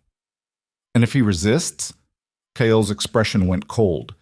"Then he resists." They moved fast. Vincent and Tommy circled to the back exits while Kael and Dante approached room 23 from the front. The motel was quiet. Mid-morning on a Monday, most rooms empty or occupied by people who didn't ask questions. Kael knocked on the door. No answer. He knocked again. "Damien Cross, open up!" Still nothing. Dante pulled out a keycard, courtesy of a motel clerk who understood the value of looking the other way, and slid it through the lock. The door clicked open. Inside, the room was chaos. Empty beer bottles covered every surface. The bed was unmade, sheets twisted like someone had been fighting invisible demons. Photos covered one wall, pictures of Selene, Noah, Linda's house, Virelli Holdings, the safe house. Damien had been documenting her life like a serial killer building a shrine, but Damien himself was gone. "He knew we were coming," Dante said quietly. Kael crossed to the window. It was open, curtain fluttering in the breeze. On the sill, fresh scuff marks. "He ran," Kael said. "Recently." His phone buzzed. "Marco." "Boss, we got a problem." Kael's blood went cold. "What kind of problem?" "Selene's gone." The world tilted. "What do you mean, gone?" "I stepped away for 5 minutes to check the perimeter. When I came back, the penthouse was empty. Her and the kid, both gone."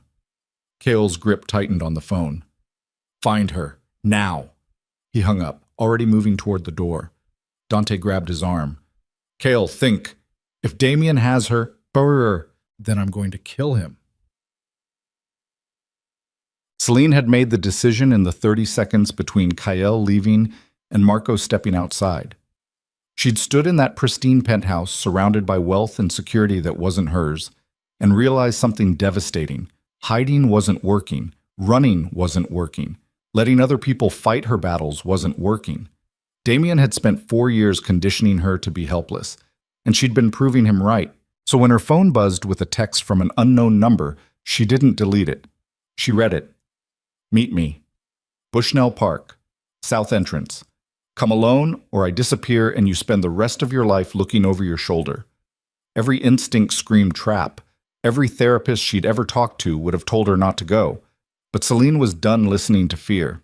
She grabbed Noah, still half asleep, wrapped him in his jacket, and slipped out of the penthouse while Marco was checking the stairwell. The elevator ride down felt endless. By the time she reached the lobby, her pulse was hammering so hard she thought she might pass out. But she kept moving, through the doors, onto the street, into a cab she couldn't afford. "Bushnell Park," she told the driver. He glanced at her in the rearview mirror, taking in her pale face and the terrified child in her arms. "You okay, miss?" "Just drive." 20 minutes later, she stood at the south entrance to Bushnell Park, Noah clutching her hand, searching the scattered groups of morning joggers and dog walkers for Damien's face. She found him sitting on a bench beneath a bare oak tree. He looked different, thinner, unshaven, eyes hollowed out by something that might have been grief or rage or both. He wore the same jacket she'd bought him 2 Christmases ago, back when she still believed love could survive anything. When he saw her, he stood slowly. "You came." Selene's throat tightened. "What do you want, Damien?" "To talk." "We have nothing to talk about." "We have everything to talk about." He took a step closer. Selene took a step back. Damien stopped, raising both hands. "I'm not going to hurt you. You broke into my apartment because you wouldn't answer my calls, because you're terrifying me." Damien's face crumpled. "I just want my family back." "You don't have a family. You destroyed it." "I made mistakes." His voice broke. "I know that. But I can change. I swear to God, Sel, I can change. Just give me another chance." Selene had heard this speech 100 times. After every black eye, every broken rib, every night she'd spent locked in the bathroom waiting for his rage to burn out. And every time she'd believed him. Not because the words were convincing, but because believing was easier than leaving. "No," Selene said. The word felt like stepping off a cliff. Damien's expression shifted, confusion, then anger, then something far more dangerous. "No? I'm not coming back. Ever. You don't mean that." "I do." "Selene, you hit our son." Her voice shook. "You shoved him into a table hard enough to split his head open, and when I tried to protect him, you threatened to kill me." "I was drunk. I didn't mean—" "You always say that, and I always forgave you, but not this time." Selene pulled Noah closer. "Noah deserves a father who doesn't teach him that violence is love, and I deserve a life where I'm not afraid every single day." Damien stared at her, breathing hard. For a moment she thought he might walk away. Then his hand shot out, grabbing her wrist with bruising force. "You're not leaving me," he hissed. "I won't let you." Pain flared white-hot up Selene's arm. Noah screamed. She tried to pull away, but Damien's grip tightened. "Let go. You're mine." Damien yanked her closer, his face inches from hers. "You've always been mine. No restraining order, no lawyer, no rich boyfriend is going to change that." Something inside Selene snapped. Not broke. Ignited. She'd spent 4 years being afraid of this man. 4 years absorbing his rage, managing his moods, shrinking herself small enough to survive his violence. But she was done shrinking. Selene drove her knee into Damien's groin with every ounce of strength she had. He doubled over, gasping, his grip loosening. She ripped her arm free, grabbed Noah, and ran. Behind her, Damien roared, pure animal rage, and gave chase. Selene sprinted through the park, legs burning, lungs screaming, Noah bouncing in her arms. She could hear Damien gaining ground, his footsteps pounding closer. She wasn't going to make it. Then a black SUV screeched to a stop on the street ahead. The door flew open. Kael stood there, eyes blazing with something that looked like fury and terror combined. "Get in!" Selene dove into the car, Marco gunning the engine before she'd even closed the door.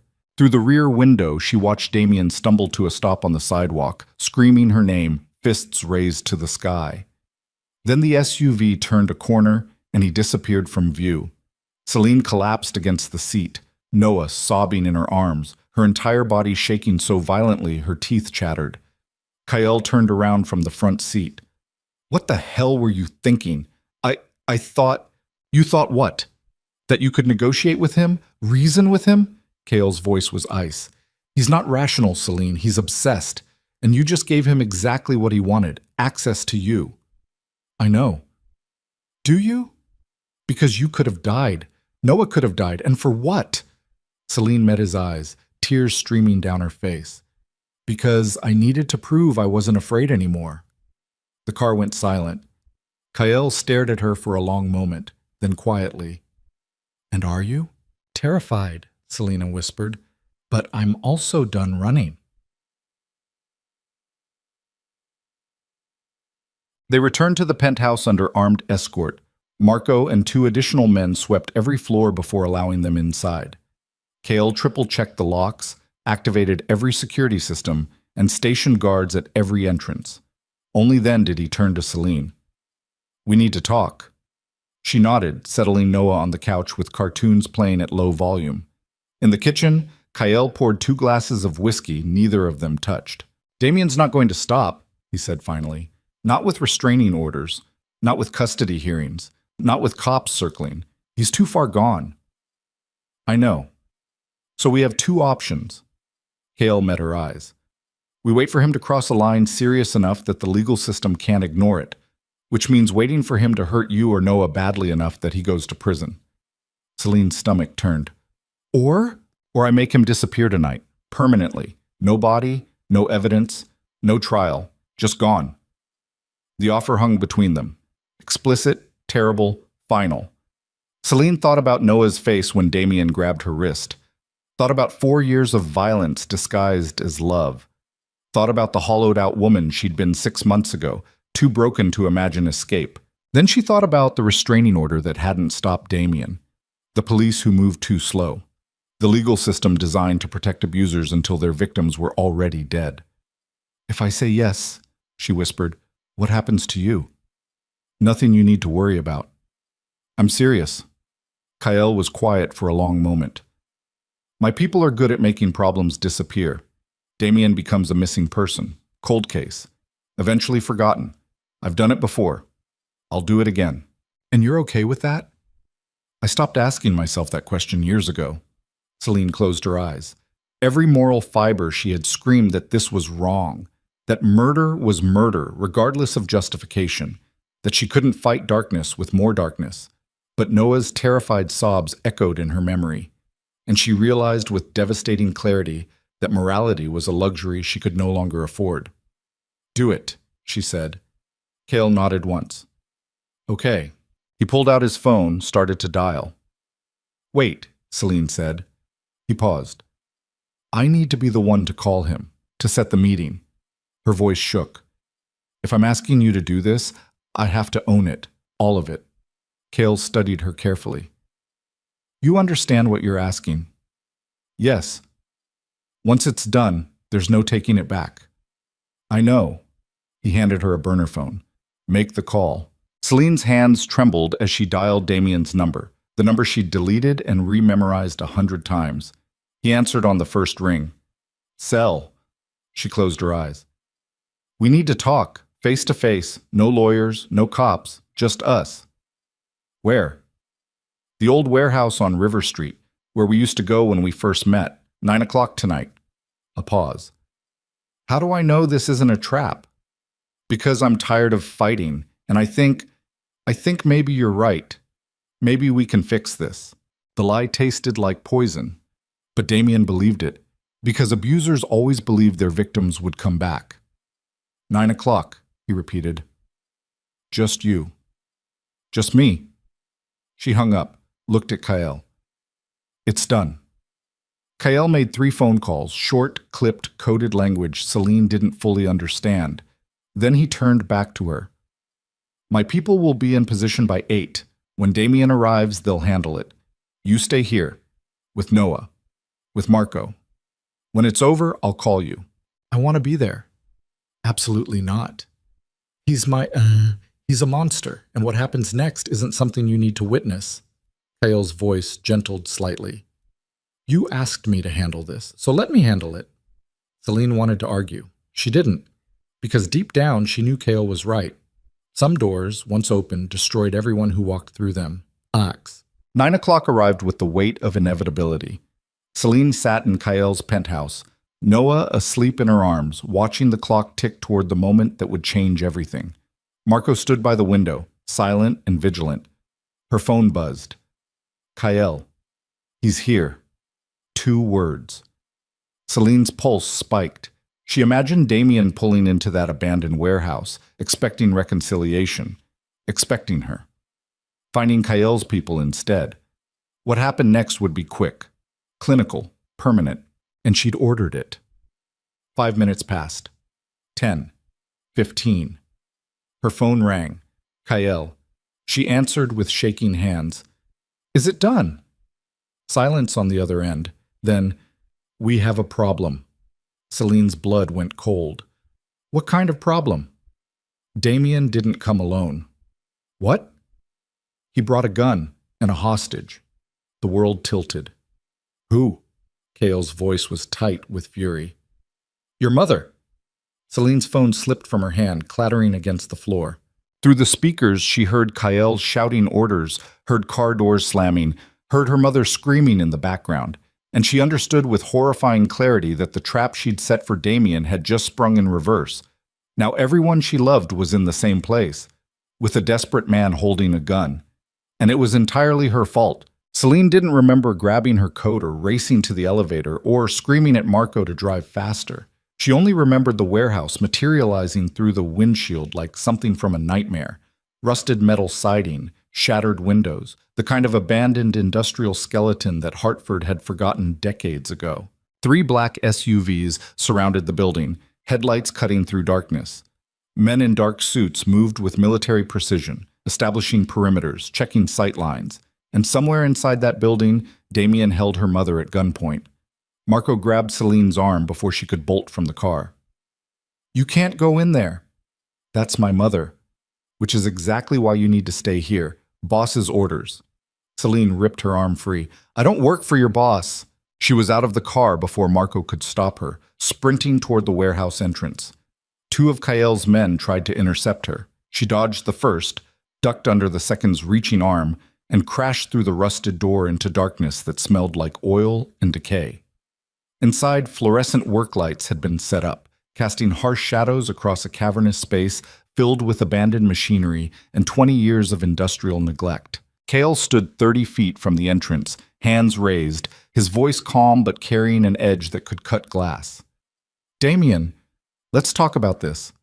Celine's eyes adjusted to the light, and she saw them.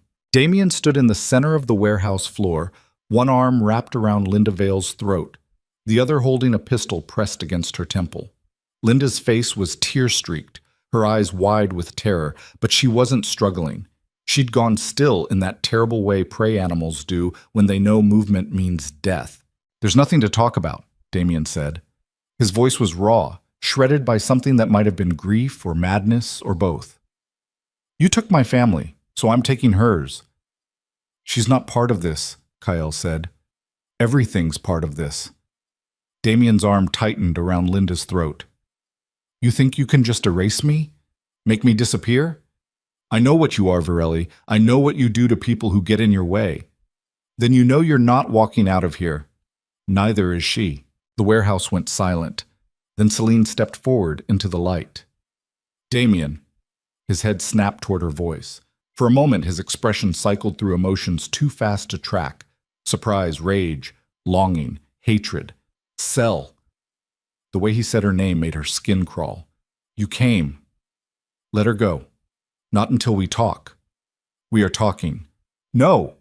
Damien shook his head violently. "We're talking alone. No guns, no bodyguards. Just you and me. Like it used to be." Kael moved slightly, positioning himself between Selene and Damien. "That's not happening." "Then her mother dies." Damien pressed the gun harder against Linda's skull. "And it's your fault." Selene's pulse hammered. She could see Kael's men circling, calculating angles, looking for a clear shot. But Damien was using Linda as a human shield, keeping her body between himself and every weapon in the room. One wrong move and her mother was dead. "Okay," Selene heard herself say. "Okay, just us. But you have to let her go first." "You think I'm stupid?" "I think you love me." The lie tasted like battery acid. "And I think if you ever loved me at all, you'll let my mother walk away." Damien stared at her, breathing hard. Sweat rolled down his face despite the warehouse cold. His hand trembled against Linda's throat. "You'll run," he said. "I won't. You'll let him kill me." "I'm standing here, aren't I?" Selene took a step forward. Kael grabbed her arm. She shook him off. "I could have stayed away. Could have let this play out. But I came because I need to say something to you, face to face." Damien's expression flickered. Hope. Desperate, pathetic hope. He wanted so badly to believe she still loved him. Because abusers always believed their victims would come back. Slowly, Damien released Linda. "Go," he said. Linda stumbled forward, legs shaking. Dante caught her before she fell, pulling her toward the exit. She looked back at Selene once, eyes screaming everything she couldn't say. Then she was gone. Selene stood alone in the center of the warehouse, 20 feet from the man who'd spent 4 years destroying her, surrounded by armed men who couldn't help without risking her life. Damien lowered the gun slightly, not putting it away, just letting it hang at his side.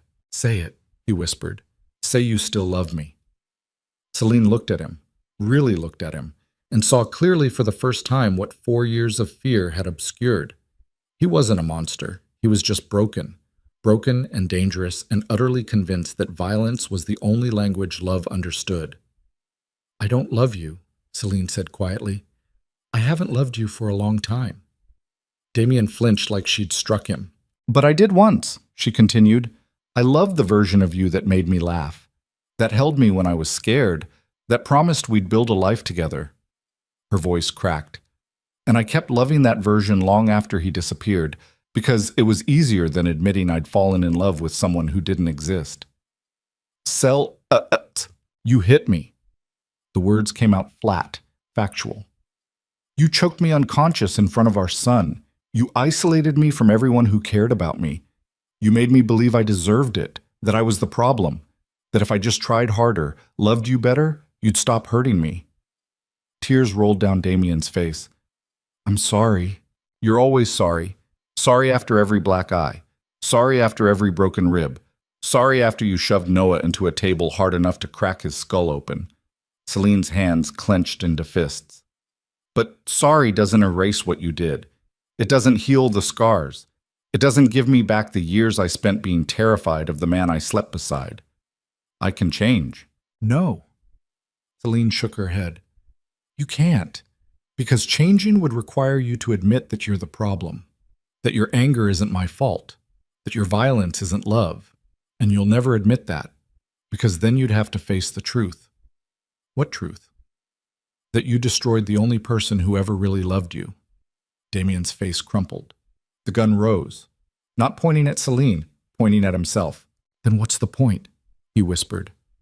"If you're gone, if Noah's gone, if I can't fix this, what's the fucking point?" Kael moved instantly, hands raised. "Damien, don't." "Why not?" Damien's hand shook violently. "You were going to kill me anyway, at least this way. I'm in control." "You think killing yourself makes you in control?" Kael's voice was cold. "It makes you a coward. Makes you someone who destroys everyone around him, then runs away before facing consequences." Damien's finger tightened on the trigger. Selene stepped forward. "Damien, look at me." He did. And in his eyes, she saw something she'd never allowed herself to acknowledge before. He was afraid. Afraid of being alone. Afraid of being unloved. Afraid that without her, he was nothing. The violence hadn't been about control. It had been about terror. "You're right," Selene said softly. "I'm gone, and I'm never coming back. You're going to prison. You're going to lose custody of Noah. You're going to spend years in a cell thinking about what you did." Damien's breath came in ragged gasps. "But you don't get to take the easy way out," Selene continued. "You don't get to die a victim. You survive. You face it. Every single consequence. Every single day. And maybe, you finally learn that love isn't supposed to hurt." For a long moment, Damien just stared at her. Then, slowly, he lowered the gun. His knees buckled. He collapsed onto the warehouse floor, sobbing, great, heaving sobs that sounded like something dying. Kael's men moved immediately, securing the weapon, pulling Damien's arms behind his back, clicking handcuffs into place. Damien didn't resist. He just kept sobbing, Selene's name falling from his lips like a prayer. Kael appeared beside her.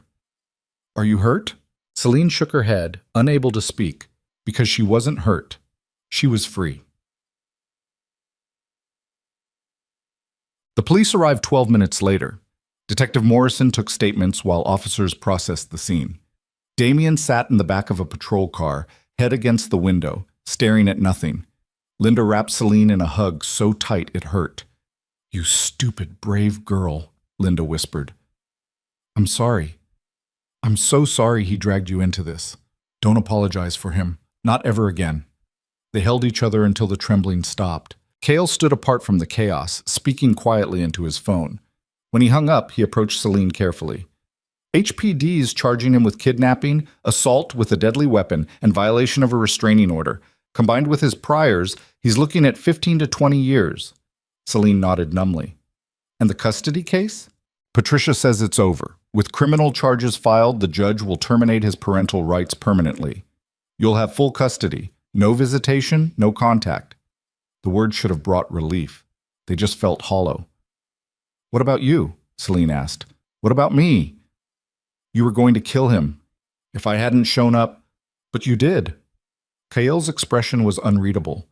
And now he faces justice the legal way. Clean, official, no blood on anyone's hands. Selene studied him. You don't believe in the legal way. No, but you do. And that matters more. Before Selene could respond, Marco appeared with Noah. The boy had been asleep in the car the entire time, blissfully unaware that his mother had just confronted the monster who'd haunted his entire short life. Mama, Noah said sleepily, reaching for her. Selene took him, pressing her face into his hair, breathing him in. This was what she'd fought for. Not revenge, not justice, not even freedom. Just this, holding her son in safety, with nothing and no one standing between them. The trial happened 4 months later. Selene sat in the front row of the courtroom, Patricia beside her, as the prosecutor presented evidence that painted Damian Cross as exactly what he was, a violent, manipulative abuser who'd terrorized his family for years. Medical records, police reports, voicemails where Damian's voice swung between tenderness and threats, testimony from Dr. Lim about Noah's injuries, testimony from Linda about the night she was held hostage. Damian's lawyer, the same young man in the ill-fitting suit, tried arguing trauma, mental illness, provocation. The jury didn't buy it. Guilty on all counts, sentencing 18 years. As the judge read the verdict, Damian turned in his seat, eyes finding Selene across the courtroom. She didn't look away, didn't flinch, just held his gaze with steady certainty until the bailiff led him away in handcuffs. Outside, Patricia shook Selene's hand. It's over. Is it? Legally? Yes. Emotionally? Patricia's expression softened. That's going to take longer. But Selena returned to work at Virelli Holdings the following week. She'd been on paid leave since the warehouse confrontation, using the time to move into a real apartment, one she could afford, in a neighborhood with working streetlights and neighbors who smiled at her in the hallway. Margaret Chen met her at the elevator. Welcome back. Thanks. Mr. Virelli wants to see you, his office. Selene's stomach tightened. She and Kael hadn't spoken since the trial. He'd sent flowers when the verdict came through, expensive, beautiful, with a card that read simply, "Congratulations." Nothing else. No phone calls, no visits, no acknowledgement of everything that had happened between them. She knocked on his office door. Come in. Kael sat behind his enormous desk, reviewing documents. He looked exactly the same, perfectly tailored suit, controlled expression, the kind of presence that commanded attention without demanding it. But something in his eyes had changed. Close the door, he said. Selene did. They stood in silence for a long moment. Finally, Kael set down his pen. I wanted to apologize. For what? For overstepping. For making decisions about your life without asking permission. For treating you like someone who needed saving instead of someone strong enough to save herself. Selene crossed her arms. You did save me. No, I gave you resources. You did the actual work. That's a generous interpretation. It's the truth. Kael stood, moving to the window. I spent years telling myself I was different from men like Damian, that my control came from protection, not possession. But control is control, regardless of intention, and you deserved better. Selene stepped closer. You're not like him. How do you know? Because when I asked for space, you gave it to me. When I made my own choices, even dangerous ones, you let me. And when I needed help, you helped without asking for anything in return. She paused. Damian would have burned the world down before letting me go. You just stepped back. Kael turned to face her. That doesn't erase what I did. No. But it means you're capable of learning, growing, being better. Selene smiled slightly, which is more than most people manage. Where does that leave us? I don't know. Selene was quiet for a moment. But I'd like to find out. Without bodyguards or lawyers or life or death situations forcing our hand. Kael nodded slowly. I'd like that too. Good. Selene moved toward the door, then stopped. One more thing. What? Thank you for seeing me when I couldn't see myself. Kael's expression softened in a way she'd never seen before. You're welcome. Spring arrived slowly in Hartford. Selene completed her associate degree at night while continuing to work at Virelli Holdings during the day. Without the constant exhaustion of survival, her intelligence flourished. She earned a promotion to senior operations coordinator, overseeing logistics for 3 subsidiary companies. Noah started kindergarten. On his first day, he walked into the classroom holding Selene's hand, looked back once, then let go and joined the other children without hesitation. No fear, no clinging, no trauma-induced silence. Just a normal 5-year-old boy excited about finger painting in recess. Selene stood outside the classroom, watching through the window, and felt something shift inside her chest. Pride. Not the pride of surviving, the pride of living. She enrolled in therapy, not court-mandated anymore, but voluntary. Dr. Michaels helped her unpack 4 years of trauma, teaching her to recognize the difference between caution and paranoia, between self-protection and self-imprisonment. You're going to have triggers, Dr. Michaels explained during one session. Loud voices, sudden movements, men who remind you of Damien. That's normal. When does it stop? It doesn't, but it gets quieter, and you get better at managing it. Selene learned to sit with discomfort instead of running from it. Learned that healing wasn't linear. Some days she felt invincible. Others, she couldn't get out of bed. Learned that being afraid didn't make her weak. It just made her human. 6 months after the trial, Selene received a letter. It arrived in a plain envelope with a return address from a Connecticut correctional facility. She stared at it for 20 minutes before opening it. Inside, 3 pages of Damien's handwriting. She almost threw it away unread. Almost. But some part of her needed to know what he'd say. The letter started with apologies, pages of them, detailed and specific and completely worthless. Then it shifted into self-pity, blaming his childhood, his father, society, everyone except himself. But the final paragraph was different. I'm in a program here. Anger management, therapy. They're making me look at the things I did. Not the reasons, not the excuses, just the actions. And Sel, I see it now. I see what I did to you, what I took from you, what I destroyed. I don't expect forgiveness. I don't deserve it. But I wanted you to know that you were right. I was broken. And instead of fixing myself, I broke you too. I'm sorry. Not because I want you back, but because you deserved better than what I gave you. Take care of Noah. Give him the childhood I stole from him. And if he asks about me someday, tell him the truth, that his father loved him. But love isn't enough when you don't know how to be better. I hope you find happiness. Real happiness. The kind I could never give you. Selene read the letter 3 times. Then she folded it carefully, placed it in a box with the custody papers and medical records and police reports, and put the box in the back of her closet. Not to forget, but to remember where she'd been and how far she'd come. 1 year after the warehouse confrontation, Kael invited Selene to dinner. Not at a restaurant, not at his penthouse, at a small Italian place in West Hartford that served pasta made by someone's grandmother and didn't care who you were or how much money you had. They sat across from each other, sharing garlic bread and talking about nothing important, work gossip, Noah's kindergarten play, the documentary Kael had watched about urban development. Normal conversation. The kind 2 people have when they're not running from violence or orchestrating rescues or confronting armed hostage situations. Halfway through dinner, Kael set down his fork. Can I ask you something? Sure. Do you ever regret it, leaving him? Selene was quiet for a long moment. Sometimes I miss the version of him I thought I knew, the version that existed before the violence. But no, I don't regret leaving. Even with everything that happened after? Especially because of everything that happened after. Selene met his eyes. Because if I'd stayed, I'd still be that terrified woman hiding bruises and teaching my son that love is supposed to hurt.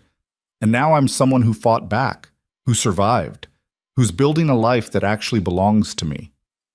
Kael smiled, a real smile, warm and genuine. You're extraordinary. I'm just stubborn. Same thing. They finished dinner in comfortable silence. Outside, Hartford sparkled beneath spring stars. The air smelled like rain and possibility. Kael walked Selene to her car. Thank you for tonight. Thank you for inviting me. Can we do this again? I'd like that. Kael hesitated, then leaned in slowly, giving her time to pull away, to say no, to maintain the distance they'd carefully preserved for months. Selene didn't pull away. Their kiss was soft, tentative, nothing like the desperate passion of people who thought the world was ending. It was the kiss of two people who'd survived their own hells and found each other on the other side. When they pulled apart, Selene was smiling. Good night, Kael. Good night, Selene. She drove home through quiet streets, windows down, radio playing songs she actually wanted to hear instead of whatever kept Damien calm. Noah was asleep when she arrived, curled up on the couch with the babysitter. Selene paid her, locked the door, and carried her son to bed. As she tucked him in, Noah's eyes fluttered open. Mama? I'm here, baby. I had a good dream. Yeah? What about? Dinosaurs. And ice cream. And you were happy. Selene's throat tightened. I am happy. Good. Noah's eyes closed again. Love you. Love you too. She stood in the doorway watching him sleep and realized something profound. For 4 years she'd been surviving. Now she was living. Not perfectly. Not without scars. Not without moments where fear still crawled up her spine and made her check the locks 3 times. But living nonetheless. She thought about Damien, locked in a cell, facing 18 years of consequences. She thought about Kael, who'd offered her protection without demanding possession. She thought about Noah, who was learning that fathers could be gentle and mothers could be strong. But mostly, she thought about herself.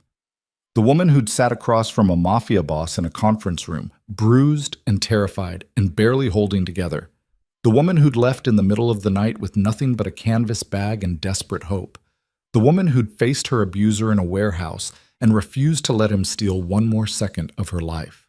She'd become someone she didn't recognize. And for the first time in years, that was a good thing. But 2 years later, on a bright October morning, Selene stood in the same Virelli Holdings conference room where her journey had begun. But this time, she sat at the head of the table. Margaret Chen had retired, and Kael had promoted Selene to Director of Operations, a position that came with real authority, real salary, and real respect. The woman who'd once hidden bruises beneath oversized blouses now wore tailored suits and spoke in boardrooms without apologizing for taking up space. Her team respected her not because she demanded it, but because she'd earned it. After the meeting, Kael found her in her office. How'd it go? Perfectly. Selene grinned. Chen was right. I'm good at this. You're better than good. Kael leaned against her desk. I have something for you. He handed her an envelope. Inside, a check. 6 figures. Selene stared at it. What is this? Back pay. For every hour you worked while living in fear. Every promotion you deserved but were too traumatized to ask for. Every piece of your life Damien stole. Kael's expression was serious. You earned this. Not because I gave it to you. Because you survived something most people wouldn't. And you did it with grace. Selene's eyes filled with tears. I don't know what to say. Say you'll use it to build the life you deserve. She looked at the check, then at Kael, then at the office that was finally, truly hers. I will. That evening, Selene picked up Noah from school. He burst through the classroom door, backpack bouncing, talking a mile a minute about the science project he'd started and the friend who'd shared her lunch and the book the teacher had read about astronauts. Normal 7-year-old chaos. Beautiful, loud, joyful chaos. Mama, can we get pizza? Sure, baby. And can Mr. Kael come? Selene smiled. I'll ask him. They drove to their favorite pizzeria, a hole-in-the-wall place that served slices bigger than Noah's head and didn't mind when he got sauce everywhere. Kael arrived 20 minutes later, still in his suit but with his tie loosened. Sorry I'm late, board meeting ran long. You're just in time. Selene slid a slice toward him. Noah wanted to show you his science project idea. Noah launched into an enthusiastic explanation involving volcanoes, baking soda, and something about dinosaurs that didn't quite make scientific sense but was adorable nonetheless. Kael listened with the same focused attention he gave billion-dollar deals. Watching them, Selene felt something warm settle in her chest. This was her family now. Not perfect. Not traditional. Not what she'd imagined when she was 23 and desperate and believing Damien's promises. But real. After dinner, after they dropped Noah at home with a sitter, Kael and Selene walked through Bushnell Park. The same park where she'd confronted Damien 2 years ago. But tonight, it looked different. Peaceful. Just trees and paths and couples walking dogs. "Do you ever think about him?" Kael asked. "Sometimes. Less now than before." Selene was quiet for a moment. "I used to be angry. Then I was scared. Then I was just tired. Now I mostly feel nothing. He's a part of my past, but he doesn't define my future." "That's good." "What about you? Do you think about your father?" Kael's jaw tightened slightly. "Every day. But not with grief anymore. With understanding." "Understanding what?" "That some people are too broken to fix, and trying to save them just breaks you too." He glanced at her. "My mother spent 15 years trying to save my father. It killed her. I spent 20 years trying to save you, but you saved yourself. You helped. I provided resources. You provided courage." Kael stopped walking, turning to face her. "There's a difference." Selene smiled. "Sounds like we both learned something."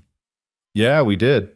They stood beneath streetlights that turned the park golden, and for the first time in years, Selene felt completely, utterly safe. Not because someone was protecting her, because she'd learned to protect herself. 5 years after the warehouse. Selene stood in her own apartment, not rented, owned, watching Noah pack for summer camp. He was 10 now, tall for his age, confident, happy. He didn't remember most of the early years, the fear, the violence, the nights hiding in bathrooms. Dr. Michaels said that was a blessing. Selena wasn't sure. Sometimes she thought he should remember, so he'd understand what they'd survived. But mostly she was grateful he got to be a normal kid. "Mom, did you pack my swim trunks?" "In the side pocket. And my flashlight, bug spray, and the book you're supposed to read." "Yes." Noah grinned. "You're good at this. I've had practice." After Noah left for camp, Selene sat in her living room drinking coffee and thinking about the last 5 years. The promotions, the therapy, the slow, painful process of learning to trust again. And Kael. They'd been together for 3 years now. Not married, neither of them felt the need to formalize something that already worked. But committed. Partners. Building something that looked like a future. He'd learned to ask instead of assuming, to offer help without controlling, to respect boundaries even when his instincts screamed to protect. She'd learned to accept help without shame, to speak up when something bothered her, to trust that disagreements didn't have to end in violence. They weren't perfect, but they were real. Her phone buzzed. "Kael, dinner tonight? My place?" Selene. "Only if you cook." Kael. "Deal. 7 p.m. She smiled, setting the phone down. Outside her window, Hartford stretched in every direction, a city that had witnessed her destruction and her resurrection. Somewhere in a correctional facility 3 hours away, Damien Cross was serving year 13 of his sentence. She didn't think about him much anymore. Didn't hate him, didn't love him, didn't feel much of anything except a distant acknowledgement that he'd existed and now he didn't. Not in her life. Not in Noah's. Not in any way that mattered. He was just a ghost now. And ghosts couldn't hurt anyone. Selene stood, stretching, and caught her reflection in the mirror hanging by the door. The woman staring back wasn't the terrified 23-year-old who'd walked into a conference room with bruises hidden beneath her sleeves. She was 33 now, successful, strong, scarred, but not broken. She'd survived something designed to destroy her, and she'd come out the other side better than before. Not because someone saved her, because she'd finally learned the most important truth of all. The only person who could save Selene Vale was Selene Vale. Everything else, the lawyers, the safe houses, the protection, had just been scaffolding. She'd done the actual work, and that made all the difference. That night, at Kael's penthouse, they sat on his balcony overlooking the city. Noah get off okay? Kael asked. Yeah, he's excited. First time at sleepaway camp. You nervous? Terrified, but the good kind. Selene smiled. The kind that means he's growing up normal. Because of you. Because I got lucky, found help when I needed it. She glanced at him. Found you. Kael was quiet for a moment. I'm the one who got lucky. They sat in comfortable silence, watching the city lights flicker like stars. Finally, Selene said, I've been thinking about something. What? Your mother, Elena. Kael's expression shifted. What about her? You said she died believing she'd failed, that she'd wasted 15 years trying to fix someone who couldn't be fixed. Yeah, but she didn't fail. Selene turned to face him. She survived long enough to raise you, to teach you what real strength looks like, to show you the difference between love and control. Her voice softened. And because of her, you knew how to help me, which means she saved 2 lives, not just 1. Kael's eyes glistened slightly. She would have liked you. I would have liked her too. They held hands as the night deepened around them, 2 people who'd walked through hell and found each other on the other side. Not because they needed saving, but because they'd learned to save themselves, and then chosen to build something together, something honest, something real, something that didn't require bruises or fear or constant vigilance.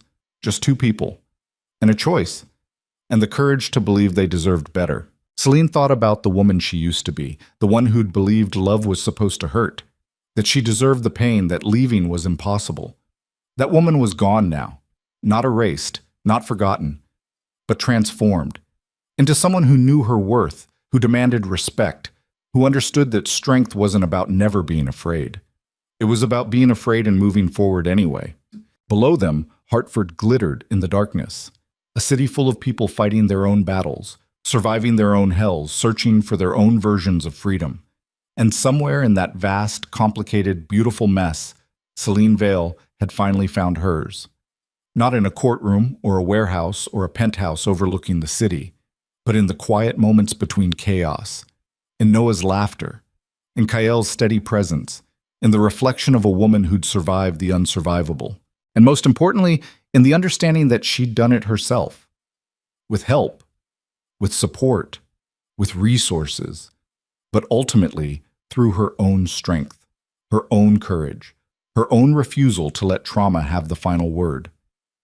The cycle had ended, not because someone rescued her, because she chose to walk out of the darkness and into the light. And that choice, that single, terrifying, courageous choice, had changed everything.